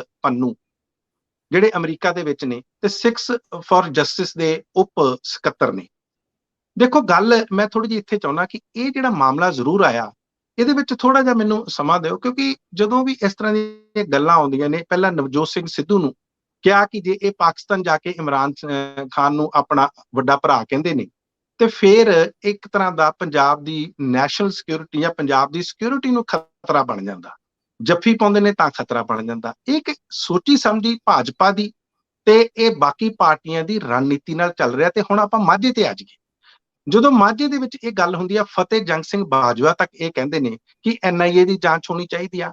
ਅਸ਼ਵਨੀ ਸੇਖੜੀ ਨੂੰ ਵੀ ਮੌਕਾ ਮਿਲ ਜਾਂਦਾ ਕਿ ਤੁਸੀਂ ਜਿਹੜੇ ਆ ਬਲਵਿੰਦਰ ਸਿੰਘ ਨੂੰ ਕਿਸ ਤਰ੍ਹਾਂ ਲਗਾਤਾ। ਦੇਖੋ ਇੱਕ ਗੱਲ ਬਹੁਤ ਜ਼ਰੂਰੀ ਹੈ ਰੰਧਾਵਾ ਜੀ, ਕਿ ਉਹਨਾਂ ਤੇ ਪਰਸਨਲੀ ਕਿਸੇ ਤਰ੍ਹਾਂ ਦਾ ਕੋਈ ਇਲਜ਼ਾਮ ਹੈ ਕਿ ਉਹਨਾਂ ਦੀਆਂ ਗਤੀਵਿਧੀਆਂ ਚੈੱਕ ਕੀਤੀਆਂ ਗਈਆਂ ਇਨਵੈਸਟੀਗੇਟਿਵ ਏਜੰਸੀਜ਼ ਵੱਲੋਂ, ਜਾਂ ਉਹਨਾਂ ਦੇ ਕੋਈ ਸਬੰਧ? ਕਿਉਂਕਿ ਉਹਨਾਂ ਨੇ ਬਿਲਕੁਲ ਆ ਕੇ ਸਾਰੇ ਮੀਡੀਆ ਨੂੰ ਦੱਸਿਆ ਕਿ ਮੇਰੇ ਕਿਸੇ ਤਰ੍ਹਾਂ ਦੇ ਕੋਈ ਸਬੰਧ ਨਹੀਂ ਆ, ਮੇਰਾ ਤੁਸੀਂ ਸਾਰਾ ਪਿਛੋਕੜ ਕੱਢ ਲਓ, ਜੇ ਤੁਹਾਨੂੰ ਮੇਰੀ ਕਿਸੇ ਵੀ ਗਤੀਵਿਧੀ ਦੇ ਵਿੱਚ ਕਿਸੇ ਤਰ੍ਹਾਂ ਦੀ ਕੋਈ ਖੋਟ ਨਜ਼ਰ ਆਉਂਦੀ ਆ ਤੇ ਉਹਦੀ ਜਾਂਚ ਜ਼ਰੂਰ ਹੋਵੇ, ਤੇ ਮੈਂ ਭੁਗਤਣ ਲਈ ਤਿਆਰ ਵੀ ਹਾਂ। ਸਿਰਫ ਇੱਕ ਪਰਿਵਾਰ ਦਾ ਮੈਂਬਰ ਹੋਣ ਕਰਕੇ ਇੱਕ ਦੂਸਰੇ ਪਰਿਵਾਰ ਦੇ ਮੈਂਬਰ ਤੇ ਸਿਰਫ ਇਲਜ਼ਾਮ ਲਾਉਣੇ, ਔਰ ਉਹਦੀ ਰਾਜਨੀਤੀ, ਔਰ ਇਹਦੀ ਰਾਜਨੀਤੀ ਹੁਣ ਤ੍ਰਿਪਤ ਰਜਿੰਦਰ ਸਿੰਘ ਬਾਜਵਾ ਤੇ, ਕਿਉਂਕਿ ਤੁਹਾਨੂੰ ਪਤਾ ਹੀ ਹੈ ਕਿ ਜਿਹੜੀ ਮਾਝੇ ਦੀ ਰਾਜਨੀਤੀ ਆ, ਉਹਦੇ ਵਿੱਚ ਅਸ਼ਵਨੀ ਸੇਖੜੀ, ਉਹਦੇ ਵਿੱਚ ਤ੍ਰਿਪਤ ਰਜਿੰਦਰ ਸਿੰਘ ਬਾਜਵਾ ਤੇ ਉਹਦੇ ਵਿੱਚ ਫਤਿਹ ਜੰਗ ਸਿੰਘ ਬਾਜਵਾ, ਇਹ ਸਾਰੇ ਕਿਸ ਤਰ੍ਹਾਂ ਇੱਕ ਦੂਸਰੇ ਤੇ ਦੂਸ਼ਣ ਲਾਉਂਦੇ ਨੇ। ਜ਼ਰੂਰ ਇਹਦੀ ਇਨਵੈਸਟੀਗੇਸ਼ਨ ਹੋਵੇ, ਲੇਕਿਨ ਹਾਂ, ਵਿਰੋਧੀਆਂ ਨੂੰ ਮੁੱਦਾ ਮਿਲਿਆ, ਮੈਨੂੰ ਲੱਗਦਾ ਨਹੀਂ ਕਿ ਇਹ ਜਿਹੜਾ ਮੁੱਦਾ ਉਹ ਬਹੁਤ ਦੂਰ ਤੱਕ ਜਾਏਗਾ, ਜਿੰਨੀ ਦੇਰ ਤੱਕ ਜਿਹੜਾ ਇਹ ਪੰਜਾਬ ਗੈਨਕੋ ਦੇ ਲਿਮਿਟਿਡ ਦੇ ਜਿਹੜੇ ਰੀਨਿਊਏਬਲ એનર્ਜੀ ਦਾ ਹੀ ਇੱਕ ਵਿਭਾਗ ਆ, ਉਹਦੇ ਚੇਅਰਮੈਨ ਲਾਏ ਗਏ ਆ, ਜਿੰਨੀ ਦੇਰ ਤੱਕ ਇਹਨਾਂ ਦੇ ਖਿਲਾਫ ਕਿਸੇ ਤਰ੍ਹਾਂ ਦਾ ਕੋਈ ਦੋਸ਼ ਸਾਬਤ ਨਹੀਂ ਹੁੰਦਾ, ਮੈਨੂੰ ਲੱਗਦਾ ਇਹ ਵੀ, ਕਿਉਂਕਿ ਮੁੱਦਾ ਚਾਹੁੰਦੇ ਨੇ, ਸਾਰੀ ਪਾਰਟੀਆਂ ਕੋਲ ਮੁੱਦੇ ਨਹੀਂ ਆ। ਉਹਨਾਂ ਨੂੰ ਕਦੇ ਪਾਕਿਸਤਾਨ ਮੁੱਦਾ ਲੱਗਦਾ, ਕਦੇ ਇਮਰਾਨ ਖਾਨ ਮੁੱਦਾ ਲੱਗਦਾ, ਕਦੇ ਉਹਨਾਂ ਨੂੰ ਬਾਜਵਾ ਜਿਹੜੇ ਉੱਥੋਂ ਦੇ ਜਨਰਲ ਨੇ ਉਹ ਮੁੱਦਾ ਲੱਗਦਾ। ਲੇਕਿਨ ਜੇ ਪੰਜਾਬ ਦੀ ਗੱਲ ਕੀਤੀ ਜਾਵੇ ਤੇ ਫਿਰ ਤੇ ਇਹੋ ਜਿਹੇ ਮੁੱਦੇ ਉਹਨਾਂ ਨੂੰ ਲੱਗਦਾ ਕਿ ਸ਼ਾਇਦ ਲੋਕਾਂ ਨੂੰ ਜਲਦੀ ਭੜਕਾ ਸਕਦੇ ਆ। ਆਉਣ ਵਾਲੇ ਸਮੇਂ 'ਚ ਦੇਖਦੇ ਆ, ਸਰਕਾਰ ਤੇ ਜਿਹੜੇ ਦੋਸ਼ ਜ਼ਰੂਰ ਆ, ਲੇਕਿਨ ਮੈਨੂੰ ਲੱਗਦਾ ਕਿ ਇਹਨਾਂ ਦੇ ਵਿੱਚ ਉਨੀ ਜਾਨ ਨਹੀਂ ਆ, ਉਹਨਾਂ ਜਿਹੜਾ ਹੋਣਾ ਚਾਹੀਦਾ ਇੱਕ ਪੋਲੀਟੀਕਲ ਜਿਹੜਾ ਤੌਰ ਤੇ ਕਿਸੇ ਤੇ ਕੋਈ ਦੂਸ਼ਣ ਲਾਉਣਾ, ਉਨੀ ਤਾਕਤ ਨਹੀਂ ਆ। ਇਸ ਕਰਕੇ ਬਹੁਤ ਲੰਮਾ ਸਮਾਂ ਇਹ ਅੱਗੇ ਨਹੀਂ ਜਾ ਸਕਦੇ ਜੀ। ਨਾਲੇ ਜੁਮਾ ਮਹੀਨਾ ਤਾਂ ਰਹਿ ਗਿਆ, ਦਸੰਬਰ ਦੇ ਅਖੀਰ ਤੱਕ ਜੇ ਨਿਰਧਾਰਤ ਸਮੇਂ ਤੇ ਚੋਣਾਂ ਹੋਣੀਆਂ ਹੋਣ ਤੇ ਦਸੰਬਰ ਅਖੀਰ ਤੋਂ ਅੱਗੇ ਨਹੀਂ ਵਧਿਆ ਜਾ ਸਕਦਾ ਚੋਣ ਜ਼ਾਬਤੇ ਨੂੰ ਲੈ ਕੇ। ਮਹੀਨੇ ਦੀ ਚੇਅਰਮੈਨੀ ਕਿਹੜੀ ਕੋਈ ਉੱਥੋਂ ਪੰਜਾਬੀ 'ਚ ਕਹਿੰਦੇ ਹੁੰਦੇ ਪੰਡ ਪਾ ਲੈਣੀ ਹੈ। ਹੁਣ ਸਵਾਲ ਇਹ ਵੀ ਹੈ ਕਿ ਮਦਨ ਲਾਲ ਜਲਾਲਪੁਰ ਦੀਆਂ ਗੱਲਾਂ ਨੂੰ ਵੀ ਲੋਕ ਚਟਕਾਰੇ ਲੈ ਕੇ ਸੁਣਦੇ ਪਏ ਆ। ਕਹਿੰਦੇ ਵੈਸੇ ਚੰਗਾ ਹੀ ਆ, ਐਮਐਲਏਜ਼ ਨੂੰ ਇੰਨੀ ਖੁੱਲ੍ਹ ਤੇ ਹੋਣੀ ਚਾਹੀਦੀ ਹੈ, ਜਿੱਥੇ ਮਰਜ਼ੀ ਬਾਂਹ ਮਰੋੜ ਲੈਣ। ਅੱਗੇ ਦੱਬ ਕੇ ਰੱਖੇ ਸੀ, ਜੀ ਕਦੇ ਵਿਜੀਲੈਂਸ ਦੀ ਜਾਂਚ, ਕਦੇ ਡਰ ਜਾਂਦੇ ਸੀ ਨਾ ਕਿ ਕੈਪਟਨ ਵਿਗੜ ਗਿਆ ਤਾਂ ਜੀ ਕੀ ਹੋਊ। ਲੇਕਿਨ ਹੁਣ ਚਲੋ ਖੈਰ ਇੱਕ ਲੋਕਤੰਤਰੀ ਪ੍ਰਕਿਰਿਆ ਜੀ ਸਾਹਮਣੇ ਤਾਂ ਆਉਣ ਲੱਗੀ, ਅੰਦਰ ਅੰਦਰ ਹੀ ਸਭ ਕੁਝ ਹੋਈ ਜਾਂਦਾ ਸੀ, ਬਾਹਰ ਤਾਂ ਸਿਰਫ ਧੁਖਦੀ ਜੀ ਨਿਕਲਦੀ ਸੀ। ਆਖਰੀ ਗੱਲ, ਹਮ, ਕੈਪਟਨ ਅਮਰਿੰਦਰ ਸਿੰਘ ਕੱਲ ਸਿਸਮਾਂ ਦੇ ਵਿੱਚ ਆਪਣੇ ਇੰਟੈਲੈਕਚੁਅਲ ਸਾਥੀਆਂ ਨੂੰ, ਪੁਰਾਣੇ ਮਿੱਤਰਾਂ ਨੂੰ ਮਿਲਦੇ ਆ। ਉਹਨਾਂ 'ਚ ਵਾਈਸ ਚਾਂਸਲਰ ਵੀ ਸੀ, ਉਹਨਾਂ 'ਚ ਬਿਊਰੋਕਰੈਟਸ ਵੀ ਸੀਗੇ, ਔਰ ਉਹ ਅੱਗੇ ਕਿਵੇਂ ਵਧਿਆ ਜਾਵੇ ਉਹਦੇ ਤੇ ਗੱਲ ਕਰਦੇ ਆ। ਜਿਹੜੀ ਗੱਲ ਮੇਰੇ ਕੋਲ ਆਈ, ਮੈਂ ਇੱਕ ਤੋਂ ਵੱਧ ਉੱਥੇ ਪਹੁੰਚੇ ਲੋਕਾਂ ਨਾਲ ਗੱਲ ਕੀਤੀ ਆ, ਉਹਨਾਂ ਦਾ ਜਿਹੜੀ ਬਾਡੀ ਲੈਂਗੁਏਜ ਸੀ, ਇੱਕ ਲੜਾਕੂਪੁਣਾ ਵੀ ਮੈਂ ਤਾਂ ਲੜਨਾ ਹੈ ਔਰ ਪੂਰੇ ਜੋਸ਼ ਨਾਲ ਲੜਨਾ ਹੈ। ਕਿਸੇ ਪੱਧਰ ਤੇ ਵੀ ਗੱਲ ਚੱਲੀ ਕਿ ਦੇਖੋ ਜੀ, ਤੁਸੀਂ ਆਪਣੇ ਆ ਸ਼ਰੀਕਾਂ ਨੂੰ ਹਰਾਉਣ ਲਈ ਤਾਂ ਕਿੰਨਾ ਕੁ ਕਰ ਸਕਦੇ ਹੋ, ਲੇਕਿਨ ਜਿੱਤਣ ਦੀ ਸਥਿਤੀ ਔਖੀ ਆ। ਉਹ ਕਹਿੰਦੇ ਨਾ, ਮੈਂ ਜਿੱਤ ਲਈ ਲੜਨਾ ਤੇ ਅਸੀਂ ਜਿੱਤਾਂਗੇ। ਔਰ ਉਸ ਤੋਂ ਬਾਅਦ ਇੱਕ ਜਿਹੜੀ ਗੱਲ ਵੱਡੀ ਸਾਹਮਣੇ ਆ ਜਾਂਦੀ, ਉਹ ਕਹਿੰਦੇ ਭਾਜਪਾ ਲਈ ਮੈਂ ਪ੍ਰਚਾਰ ਕਰੂੰਗਾ ਦੂਜੇ ਸੂਬਿਆਂ 'ਚ, ਤੇ ਮੇਰੀ ਨਿੱਜੀ ਖਾਹਿਸ਼ ਆ ਕਿ ਨਰਿੰਦਰ ਮੋਦੀ ਮੇਰੇ ਲਈ ਪ੍ਰਚਾਰ ਕਰਨ। ਕੈਪਟਨ ਅਮਰਿੰਦਰ ਸਿੰਘ ਇਤਿਹਾਸਕਾਰ ਨੇ, ਤੇ ਉਹ ਸ਼ਾਇਦ ਜਾਣਦੇ ਸਾਡੇ ਨਾਲੋਂ ਬਿਹਤਰ ਹੋਣਗੇ ਕਿ ਪੰਜਾਬ ਜਿਹੜਾ ਉਹ ਬਾਗੀ ਤਬੀਅਤ ਦਾ ਮਾਲਕ ਹੈ। ਸੋ ਇਸ ਖਿੱਤੇ ਦੇ ਵਿੱਚ ਥੋੜੀ ਜਿਹੀ ਵਿਰੋਧ ਦੀ ਸਦਾ ਸਾਣ ਰਹਿੰਦੀ ਹੈ। ਤੇ ਹੁਣ ਪਿਛਲੇ ਇਤਿਹਾਸ ਵਿੱਚ ਨਰਿੰਦਰ ਮੋਦੀ ਸਾਰੀ ਜਗ੍ਹਾ ਤਾਂ ਕਾਮਯਾਬ ਹੋਏ, ਪੰਜਾਬ ਦੇ ਵਿੱਚ ਅਸਫਲ ਹੁੰਦੇ ਰਹੇ ਆ। ਕੈਪਟਨ ਅਮਰਿੰਦਰ ਸਿੰਘ ਨੇ ਹੀ ਪੰਜਾਬੀਆਂ ਦੇ ਉਸ ਸੁਭਾਅ ਨੂੰ ਇਨਕੈਸ਼ ਕੀਤਾ ਜਦੋਂ ਉਹ ਹਾਸ਼ੀਏ ਤੇ ਸੀਗੇ। ਅੰਮ੍ਰਿਤਸਰ ਦੀ ਸੀਟ ਜਿੱਤ ਕੇ ਉਹ ਪੰਜਾਬ ਦੇ ਮੁੱਖ ਮੰਤਰੀ ਬਣ ਜਾਂਦੇ ਆ, ਤੇ ਉਹਨਾਂ ਨੂੰ ਇਸ ਗੱਲ ਦਾ ਅੰਦਾਜ਼ਾ ਹੋਊਗਾ ਕਿ ਮੈਨੂੰ ਇਦਾਂ ਦਾ ਸਮਰਥਨ ਸ਼ਾਇਦ ਹੀ ਮਿਲੇ, ਕਿਉਂਕਿ ਉਹ ਹਾਕਮ ਦੇ ਖਿਲਾਫ ਪਤਾ ਨਹੀਂ ਕਿਉਂ ਪੰਜਾਬੀਆਂ ਦੇ ਸੁਭਾਅ 'ਚ ਗੁੱਸਾ ਜਿਹਾ ਆ ਜਾਂਦਾ। ਕੁਝ ਹਾਕਮ ਮਾੜਾ ਹੋਵੇ ਜਾਂ ਚੰਗਾ ਹੋਵੇ ਮੈਟਰ ਨਹੀਂ ਕਰਦਾ, ਲੇਕਿਨ ਕਹਿੰਦੇ ਆ ਜਿਹੜਾ ਜੇਤੂ ਆ ਨਾ, ਇਹਦੀ ਅਸੀਂ ਆੜ ਭੰਨਣੀ। ਤੇ ਦੂਜੇ ਬੰਨੇ ਪ੍ਰਨੀਤ ਕੌਰ ਨੂੰ ਵੀ ਚਲੇ ਗਿਆ ਨੋਟਿਸ। ਹੁਣ ਮੈਨੂੰ ਦੱਸਿਓ ਵੀ ਖੁੰਡਾ ਐਤਕੀ ਖੜਕਾਉਣਗੇ ਕਿਹਦੇ ਖਿਲਾਫ? ਕੈਪਟਨ ਦਾ ਖੁੰਡਾ ਖੁੰਡਾ ਜਿਹਾ ਵਾਰ ਰਹਿਣਾ, ਕਿਉਂਕਿ ਦੋਸ਼ ਸਾਰੇ ਬੰਨਿਓ ਉਹ ਘਿਰੇ ਹੋਏ ਆ, ਕਿਤੇ ਵੀ ਉਹ ਸੁਰਖਰੂ ਨਜ਼ਰ ਨਹੀਂ ਆਉਂਦੇ। ਲੜਾਈ ਔਖੀ ਆ, ਕਿਉਂਕਿ ਇੱਥੇ ਤਾਂ ਜਿਹੜਾ ਸਭ ਤੋਂ ਚੜ ਕੇ ਨੱਚਦਾ ਹੈ ਉਹਨੂੰ ਲੋਕ ਕਹਿੰਦੇ ਆ ਲਿਆਤਾ ਸਵਾਦ। ਐਤਕੀ ਕੈਪਟਨ ਅਮਰਿੰਦਰ ਸਿੰਘ ਨੱਚਣਗੇ ਕਿਹੜੇ ਮੁੱਦਿਆਂ ਤੇ? ਰੰਧਾਵਾ ਜੀ, ਤੁਸੀਂ ਦੇਖੋ, ਕੈਪਟਨ ਅਮਰਿੰਦਰ ਸਿੰਘ ਦੀ ਜ਼ਰੂਰ ਲੜਾਈ ਹਮੇਸ਼ਾ ਹੀ ਰਹੀ ਹੈ, ਜਾਂ ਤਾਂ ਸ਼੍ਰੋਮਣੀ ਅਕਾਲੀ ਦਲ ਦੇ ਖਿਲਾਫ ਤੇ ਭਾਜਪਾ ਦੇ ਖਿਲਾਫ। ਹੁਣ ਉਹ ਭਾਜਪਾ ਦੇ ਨਾਲ ਰਲ ਕੇ ਚੱਲਣਾ ਚਾਹੁੰਦੇ। ਦੇਖੋ, ਮੈਂ ਇੱਕ ਚੀਜ਼ ਮੰਨਦਾ ਕਿ ਜਦੋਂ ਕੋਈ ਵਿਅਕਤੀ 2 ਵਾਰੀ ਮੁੱਖ ਮੰਤਰੀ ਬਣ ਜਾਏ ਤੇ ਫਿਰ ਉਹ ਤੋਂ ਤਵੱਕੋ ਕੀਤੀ ਜਾਂਦੀ ਹੈ ਕਿ ਉਹ ਸਟੇਟਸਮੈਨ ਬਣ ਕੇ ਦਿਖਾਵੇ, ਇਸ ਤੋਂ ਵੀ ਵੱਡਾ ਸਿਆਸਤਦਾਨ ਬਣ ਕੇ ਦਿਖਾਵੇ, ਖੁੱਲੇ ਦਿਲ ਨਾਲ ਉਹ ਆਪਣੀ ਪੋਲਿਟਿਕਸ ਕਰੇ। ਮੈਨੂੰ ਯਾਦ ਆ ਜਦੋਂ ਕਹਿੰਦੇ ਸੀ ਕਿ ਮੇਰਾ ਤਾਂ ਟੀਚਾ ਸਿੱਧੂ ਨੂੰ ਹਰਾਉਣਾ, ਤੇ ਬੜਾ ਦੁੱਖ ਹੁੰਦਾ ਸੀ ਕਿ ਜਿਹੜਾ ਵਿਅਕਤੀ 50 ਸਾਲ ਤੋਂ ਵੀ ਵੱਧ ਸਿਆਸਤ 'ਚ ਆ, ਉਹਦਾ ਸਿਰਫ ਟੀਚਾ ਇੱਕ ਹੀ ਰਹਿ ਗਿਆ ਕਿ ਇੱਕ ਵਿਅਕਤੀ ਨੂੰ ਹਰਾਉਣਾ। ਕੀ ਉਹਦਾ ਕੋਈ ਵੱਡਾ ਟੀਚਾ ਨਹੀਂ? ਕੀ ਉਹਦਾ ਕੋਈ ਵੱਡਾ ਆਬਜੈਕਟਿਵ ਨਹੀਂ? ਮਮਤਾ ਬੈਨਰਜੀ ਦੀ ਮੈਂ ਤੁਹਾਨੂੰ ਐਗਜ਼ਾਮਪਲ ਦੇਣਾ ਚਾਹੁੰਦਾ। ਕੱਲ ਪ੍ਰਧਾਨ ਮੰਤਰੀ ਨਰਿੰਦਰ ਮੋਦੀ ਹੋਣਾ ਨੂੰ ਮਿਲੇ, ਉਹਨਾਂ ਨੇ ਜਾ ਕੇ ਉੱਥੇ BSF ਦਾ ਮਾਮਲਾ ਵੀ ਉਠਾਇਆ ਕਿ ਸਾਡਾ ਜਿਹੜਾ ਅਧਿਕਾਰ ਖੇਤਰ ਹੈ ਇਹਨਾਂ ਦਾ ਘੱਟ ਕਰੋ, ਇਹ ਸਾਡੇ ਫੈਡਰਲ ਢਾਂਚੇ ਤੇ ਹਮਲਾ। ਉਹਨਾਂ ਨੇ ਉੱਥੇ ਜਾ ਕੇ ਜਿਹੜੀ ਤ੍ਰਿਪੁਰਾ ਦੇ ਵਿੱਚ ਹਿੰਸਾ ਹੋ ਰਹੀ ਆ ਉਸ ਦਾ ਮੁੱਦਾ ਵੀ ਉਠਾਇਆ, ਤੇ ਅਖੀਰ ਤੇ ਤੁਸੀਂ ਦੇਖੋ ਮਮਤਾ ਬੈਨਰਜੀ ਨੇ ਉਹਨਾਂ ਨੂੰ ਸੱਦਾ ਦਿੱਤਾ ਕਿ ਸਾਡੇ ਉੱਥੇ ਬਿਜ਼ਨਸ ਕਮਿਊਨਿਟੀ ਦੀ ਮੀਟਿੰਗ ਹੋਣ ਵਾਲੀ ਆ, ਤੁਸੀਂ ਉੱਥੇ ਆਓ। ਤੇ ਪ੍ਰਧਾਨ ਮੰਤਰੀ ਰੰਧਾਵਾ ਜੀ ਮੰਨ ਜਾਂਦੇ ਨੇ ਤੇ ਉਹ ਜਾਣ ਲਈ। ਇੰਨੀ ਤਲਖੀ ਦੇ ਬਾਅਦ ਉਹ ਬਾਹਰ ਆ ਕੇ ਪਤਾ ਕੀ ਕਹਿੰਦੇ ਆ? ਉਹ ਕਹਿੰਦੇ ਠੀਕ ਆ, ਰਾਜਨੀਤੀ ਆਪਣੀ ਜਗ੍ਹਾ ਤੇ ਆ, ਸਿਆਸਤ ਆਪਣੀ ਜਗ੍ਹਾ ਤੇ, ਸਾਡੇ ਡਿਫਰੈਂਸਿਸ ਰਹਿਣਗੇ, ਲੇਕਿਨ ਅਸੀਂ ਆਪਣੇ ਸਟੇਟ ਦਾ, ਆਪਣੇ ਸੂਬੇ ਦਾ ਭਲਾ ਚਾਹੁੰਦੇ, ਕਿਉਂਕਿ ਸਾਨੂੰ ਜਿਹੜੇ ਫੰਡ ਆ, ਸਾਨੂੰ ਫਾਈਨੈਂਸਿਸ ਉਹ ਸੈਂਟਰ ਤੋਂ ਮਿਲਨੇ ਆ। ਕੈਪਟਨ ਅਮਰਿੰਦਰ ਸਿੰਘ ਤੇ ਵਾਪਸ ਆਉਣੇ ਆ। ਤੁਸੀਂ ਦੇਖੋ 4.5 ਸਾਲ ਇਹ ਰਹੇ ਆ, ਅੱਜ ਜੋ ਮਰਜ਼ੀ ਕਹਿੰਦੇ ਆ, ਜਿਵੇਂ ਤੁਸੀਂ ਗੱਲ ਕੀਤੀ ਹੈ ਕਿ ਖੂੰਡਾ ਹੁਣ ਕੀ ਕਿਸ ਦੇ ਖਿਲਾਫ ਖੜਕਾਉਣਗੇ, ਔਰ ਵਾਕਿਆ ਇਹ ਬੜੀ ਦੁਚਿੱਤੀ ਆ, ਕਿਉਂਕਿ ਇਹੀ ਜਿਹੜੇ ਸਾਡੇ ਮੁੱਖ ਮੰਤਰੀ ਆ, ਜੇ ਇਹਨਾਂ ਨੇ ਸਮੇਂ ਸਿਰ ਕੰਮ ਕੀਤੇ ਹੁੰਦੇ ਤੇ ਅੱਜ ਆਪਾਂ ਨਾ ਤਾਂ ਬੇਅਦਬੀਆਂ ਦੀ ਗੱਲਾਂ ਕਰ ਰਹੇ ਹੁੰਦੇ, ਨਾ ਡਰੱਗਸ ਦੀ ਗੱਲ ਕਰ ਰਹੇ ਹੁੰਦੇ, ਜਾਂ ਤਮਾਮ ਉਹਨਾਂ ਮਸਲਿਆਂ ਦੀ। ਹੁਣ ਕਹਿੰਦੇ ਉਹ ਭਾਜਪਾ ਦੇ ਹੱਕ ਦੇ ਵਿੱਚ ਪ੍ਰਚਾਰ ਕਰਨਗੇ। ਉਹ ਕਹਿੰਦੇ ਮੈਂ ਯੂਪੀ ਦੇ ਵਿੱਚ ਤੇ ਉੱਤਰਾਖੰਡ ਦੇ ਵਿੱਚ ਵੀ ਪ੍ਰਚਾਰ ਕਰੂੰਗਾ। ਕਿੰਨਾ ਕਿ ਇਹਨਾਂ ਨੂੰ ਸੰਜੀਦਗੀ ਨਾਲ ਲੈਂਦੇ ਆ, ਕਿਉਂਕਿ ਕਿਸੇ ਵੀ ਵਿਅਕਤੀ ਦੀ, ਕਈ ਇਸ ਤਰ੍ਹਾਂ ਦੇ ਵਿਅਕਤੀ ਹੁੰਦੇ ਆ, ਉਹਨਾਂ ਨੂੰ ਇਹ ਲੱਗਦਾ ਹੁੰਦਾ ਕਿ ਜਿੰਨੀ ਦੇਰ ਤੱਕ ਉਹ ਪਾਰਟੀ 'ਚ ਹੁੰਦੇ ਆ ਤਾਂ ਉਹਨਾਂ ਦੀ ਕਿਸੇ ਨਾ ਕਿਸੇ ਤਰ੍ਹਾਂ ਦੀ ਬੁੱਕਤ ਹੁੰਦੀ ਹੈ। ਜਦੋਂ ਪਾਰਟੀ ਤੋਂ ਵੱਖਰੇ ਹੋ ਜਾਂਦੇ ਆ ਤੇ ਉਸ ਟਾਈਮ ਵਾਕਿਆ ਉਹਨਾਂ ਦੀ ਬੁੱਕਤ ਨਹੀਂ ਰਹਿੰਦੀ। ਮੈਂ ਫਿਰ ਮਮਤਾ ਬੈਨਰਜੀ ਤੇ ਆਉਂਦਾ। ਸੁਮਰਾਮਨੀਅਨ ਸਵਾਮੀ, ਆਪਾਂ ਨੂੰ ਸਾਰਿਆਂ ਨੂੰ ਪਤਾ ਕਿ ਉਹ ਭਾਜਪਾ ਦੇ MP ਨੇ, ਅਕਸਰ ਉਹਨਾਂ ਦੀ ਗੱਲ ਹੁੰਦੀ, ਉਹ ਕੱਲ ਜਾ ਕੇ ਮਮਤਾ ਬੈਨਰਜੀ ਦੇ ਨਾਲ ਖੜੇ ਹੋ ਜਾਂਦੇ ਨੇ, ਤੇ ਉਹਨਾਂ ਦੀ ਜਿਹੜੀ ਕੰਪੈਰੀਜ਼ਨ ਆ ਉਹ ਜੈ ਪ੍ਰਕਾਸ਼ ਨਾਰਾਇਣ ਵਰਗੇ ਲੀਡਰਸ ਨਾਲ, ਨਰਸਿਮਹਾ ਰਾਓ ਵਰਗੇ ਲੀਡਰਸ ਨਾਲ ਕਰਦੇ ਆ। ਮੇਰਾ ਕਹਿਣ ਦਾ ਮਤਲਬ ਹੈ ਕਿ ਆਪਣੇ ਆਪ ਨੂੰ ਵੱਡਾ ਕਰਨਾ ਬਹੁਤ ਜ਼ਰੂਰੀ ਆ। ਤੁਸੀਂ ਕਿਸੇ ਲਈ ਵੀ ਪ੍ਰਚਾਰ ਕਰ ਲਓ, ਲੇਕਿਨ ਅਖੀਰ ਜਦੋਂ ਤੁਹਾਡੀ ਵਾਰੀ ਬਿਲਕੁਲ ਖਤਮ ਹੋਣ ਵਾਲੀ ਆ, ਆਪਾਂ ਨੂੰ ਸਾਰਿਆਂ ਨੂੰ 80 ਵਰ੍ਹਿਆਂ ਦੇ ਹੋ ਚੁੱਕੇ ਆ। ਜੇ ਵਾਕਿਆ ਪੰਜਾਬ ਨੂੰ ਕੁਝ ਦੇ ਕੇ ਜਾਂਦੇ, ਪੰਜਾਬ ਦੀ ਬਿਹਤਰੀ ਸੋਚਦੇ, ਤੇ ਸ਼ਾਇਦ ਲੋਕੀ ਉਹਨਾਂ ਨੂੰ ਵੱਡਾ ਮੰਨਦੇ। ਤੇ ਜੇ ਅਖੀਰ ਤੇ ਆ ਕੇ ਇਹੀ ਕੁਝ ਕਰਨਾ ਸੀ, ਤੇ ਫਿਰ ਤਾਂ ਲੋਕਾਂ ਨੂੰ ਪਤਾ ਹੀ ਸੀ ਵੀ ਇਹ ਤਾਂ ਭਾਜਪਾ ਦੀ ਗੋਦ 'ਚ ਬੈਠੇ ਆ, ਜਾਂ ਲੋਕੀ ਤਾਂ ਇਹ ਤੁਹਮਤਾਂ ਲਾਉਂਦੇ ਹੀ ਸੀ, ਇਹ ਤਾਂ ਸ਼੍ਰੋਮਣੀ ਅਕਾਲੀ ਦਲ ਦੇ ਨਾਲ ਰਲੇ ਹੋਏ ਆ, ਇਹ ਰਲ ਕੇ ਸਾਰੀ ਗੇਮ ਹੋ ਰਹੀ ਆ। ਸੋ ਕਹਿਣ ਦਾ ਮਤਲਬ ਆ, ਕਿਸੇ ਤਰ੍ਹਾਂ ਚਾਹੇ ਬੁੱਧੀਜੀਵੀਆਂ ਨਾਲ ਗੱਲ ਕਰਨ, ਚਾਹੇ ਜਿੰਨੇ ਮਾਰੀ ਇੰਟੈਲੈਕਚੁਅਲ ਨਾਲ ਗੱਲ ਕਰਨ, ਲੇਕਿਨ ਵੱਡੀ ਸੋਚ ਰੱਖਣ। ਵੱਡੀ ਸੋਚ ਰੱਖ ਕੇ ਕੋਈ ਵੱਡਾ ਹਜੇ ਵੀ ਜਿਹੜੀ ਉਹਨਾਂ ਦੀ ਕੰਟਰੀਬਿਊਸ਼ਨ ਆ, ਜਿਹੜੀ ਸਿਆਸੀ ਕੰਟਰੀਬਿਊਸ਼ਨ ਆ, ਉਹਦੇ ਵਿੱਚੋਂ ਜੇ ਪੰਜਾਬ ਦਾ ਕੁਝ ਭਲਾ ਕਰ ਸਕਦੇ ਆ ਤਾਂ ਉਹ ਜ਼ਰੂਰ ਕਰਨ। ਸਿਵਾਏ ਇਸ ਦੇ ਕਿ ਮੈਂ ਇਹਨੂੰ ਹਰਾਉਣਾ, ਮੈਂ ਉਹਨੂੰ ਨਹੀਂ ਉੱਠਣ ਦੇਣਾ, ਮੈਂ ਇਹ ਤੇ ਖੁੰਡਾ ਫੇਰ ਦੂੰ, ਇੱਥੋਂ ਤੱਕ ਸੀਮਿਤ ਨਹੀਂ ਰਹਿਣਾ ਚਾਹੀਦਾ ਜੀ। ਮਨਪ੍ਰੀਤ ਜੀ, ਸਮਾਂ ਬਦਲਦਿਆਂ ਦੇਰ ਨਹੀਂ ਲੱਗਦੀ। ਆਪਾਂ ਕਾਫੀ ਅੱਗੇ ਨਿਕਲ ਆਏ ਆ, ਇਹਨਾਂ ਮੁੱਦਿਆਂ ਤੇ ਅੱਗੇ ਜਾ ਕੇ ਗੱਲ ਕਰਾਂਗੇ। ਸਮਾਂ ਵਕਤ ਬੜਾ ਬਲਵਾਨ ਹੁੰਦਾ। ਪ੍ਰਨੀਤ ਕੌਰ ਨੂੰ ਜਦੋਂ ਨੋਟਿਸ ਨਿਕਲਦਾ ਤੇ ਮੈਂ ਸੋਚਦਾ ਸੀ ਵੀ ਇਹ ਮਹਿਲਾਂ ਵਾਲੇ ਕਦੇ ਟੈ ਨਹੀਂ ਸੀ ਮੰਨਦੇ, ਔਰ ਦਹਾਕਿਆਂ ਤੋਂ ਕਿੰਨੇ ਕੁ ਨੋਟਿਸ ਲੋਕਾਂ ਨੂੰ ਇਹਨਾਂ ਦੇ ਅੱਖ ਦੇ ਇਸ਼ਾਰੇ ਨਾਲ ਗਏ। ਤੇ ਅੱਜ ਕੈਪਟਨ ਅਮਰਿੰਦਰ ਸਿੰਘ ਖਿਲਾਫ ਜਿਹੜਾ ਮਰਜ਼ੀ ਬੋਲ ਜਾਂਦਾ ਹੈ, ਤੇ ਅੱਜ ਪ੍ਰਨੀਤ ਕੌਰ ਨੂੰ ਨੋਟਿਸ ਦਾ ਜਵਾਬ ਦੇਣਾ ਪਊਗਾ। ਹੁਣ ਉਹ ਐਮਪੀਸ਼ਿਪ ਬਚਾਉਣਾ ਚਾਹੁਣਗੇ ਆਪਣੀ, ਕਿ ਚੁੱਪ ਕੀਤੇ ਰਹਿਣ, ਕਾਂਗਰਸ 'ਚ ਉਹਨਾਂ ਨੂੰ ਕੱਢਦੀ ਆ ਤਾਂ 24 ਤੱਕ ਬਣੇ ਰਹਿਣਗੇ, ਜਾਂ ਫਿਰ ਉਹ ਜੁਰਤ ਨਾਲ ਕਹਿਣਗੇ ਆ ਪਈ ਤੁਹਾਡੀ ਮੈਂਬਰ ਪਾਰਲੀਮੈਂਟ 'ਚ। ਲੇਕਿਨ ਇਹਦੇ ਨਾਲ ਇੱਕ ਹੋਰ ਵਕਤ ਦਾ ਮਾਮਲਾ, ਵਕਤ ਕਿਵੇਂ ਬਲਵਾਨ ਹੁੰਦਾ, ਕਿ ਜਦੋਂ ਅਨੁਰਾਗ ਠਾਕਰੇ ਕਹਿੰਦੇ ਆ ਕਿ ਸਾਡੀ ਤਰਜੀਹ ਆ ਇਹ ਬਿੱਲ ਵਾਪਸ ਲੈਣੇ, ਤਾਂ ਮੈਨੂੰ ਉਹ ਸਾਰਾ ਦੌਰ ਚੇਤਿਆਂ 'ਚ ਘੁੰਮਦਾ ਹੈ ਕਿ ਜਦੋਂ ਲਾਲਾ ਦੁਨੀਆ 'ਚ ਹੋਈ ਪਈ ਸੀ, ਦੇਸ਼ ਵਿੱਚ ਕਿਸਾਨੀ ਅੰਦੋਲਨ ਦੀ ਹਾਹਾਕਾਰ ਸੀ, ਕੁਝ ਨਾ ਕੁਝ ਰੋਜ਼ ਵਾਪਰਿਆ ਸੀ। ਉਦੋਂ ਕਹਿੰਦੇ ਸੀ ਸਾਡੀ ਤਰਜੀਹ ਆ ਕਿਸਾਨਾਂ ਦੇ ਇਹ ਕਾਨੂੰਨ ਲਾਗੂ ਕਰਾ ਕੇ ਕਿਸਾਨਾਂ ਦੀ ਹਾਲਤ ਸੁਧਾਰਨੀ। ਤੇ ਹੁਣ ਉਸੇ ਹੀ ਤਰਜੀਹ ਨੇ ਰੰਗ ਬਦਲ ਲਿਆ ਕਿ ਹੁਣ ਅਸੀਂ ਤਰਜੀਹੀ ਤੌਰ ਤੇ ਪਾਰਲੀਮੈਂਟ 'ਚ ਇਹਨੂੰ ਵਾਪਸ ਲੈ ਰਹੇ ਹਾਂ। ਬਹੁਤ ਮਿਹਰਬਾਨੀ, ਬਹੁਤ ਧੰਨਵਾਦ। ਬਹੁਤ ਬਹੁਤ ਧੰਨਵਾਦ ਤੁਹਾਡਾ ਰੰਧਾਵਾ ਜੀ।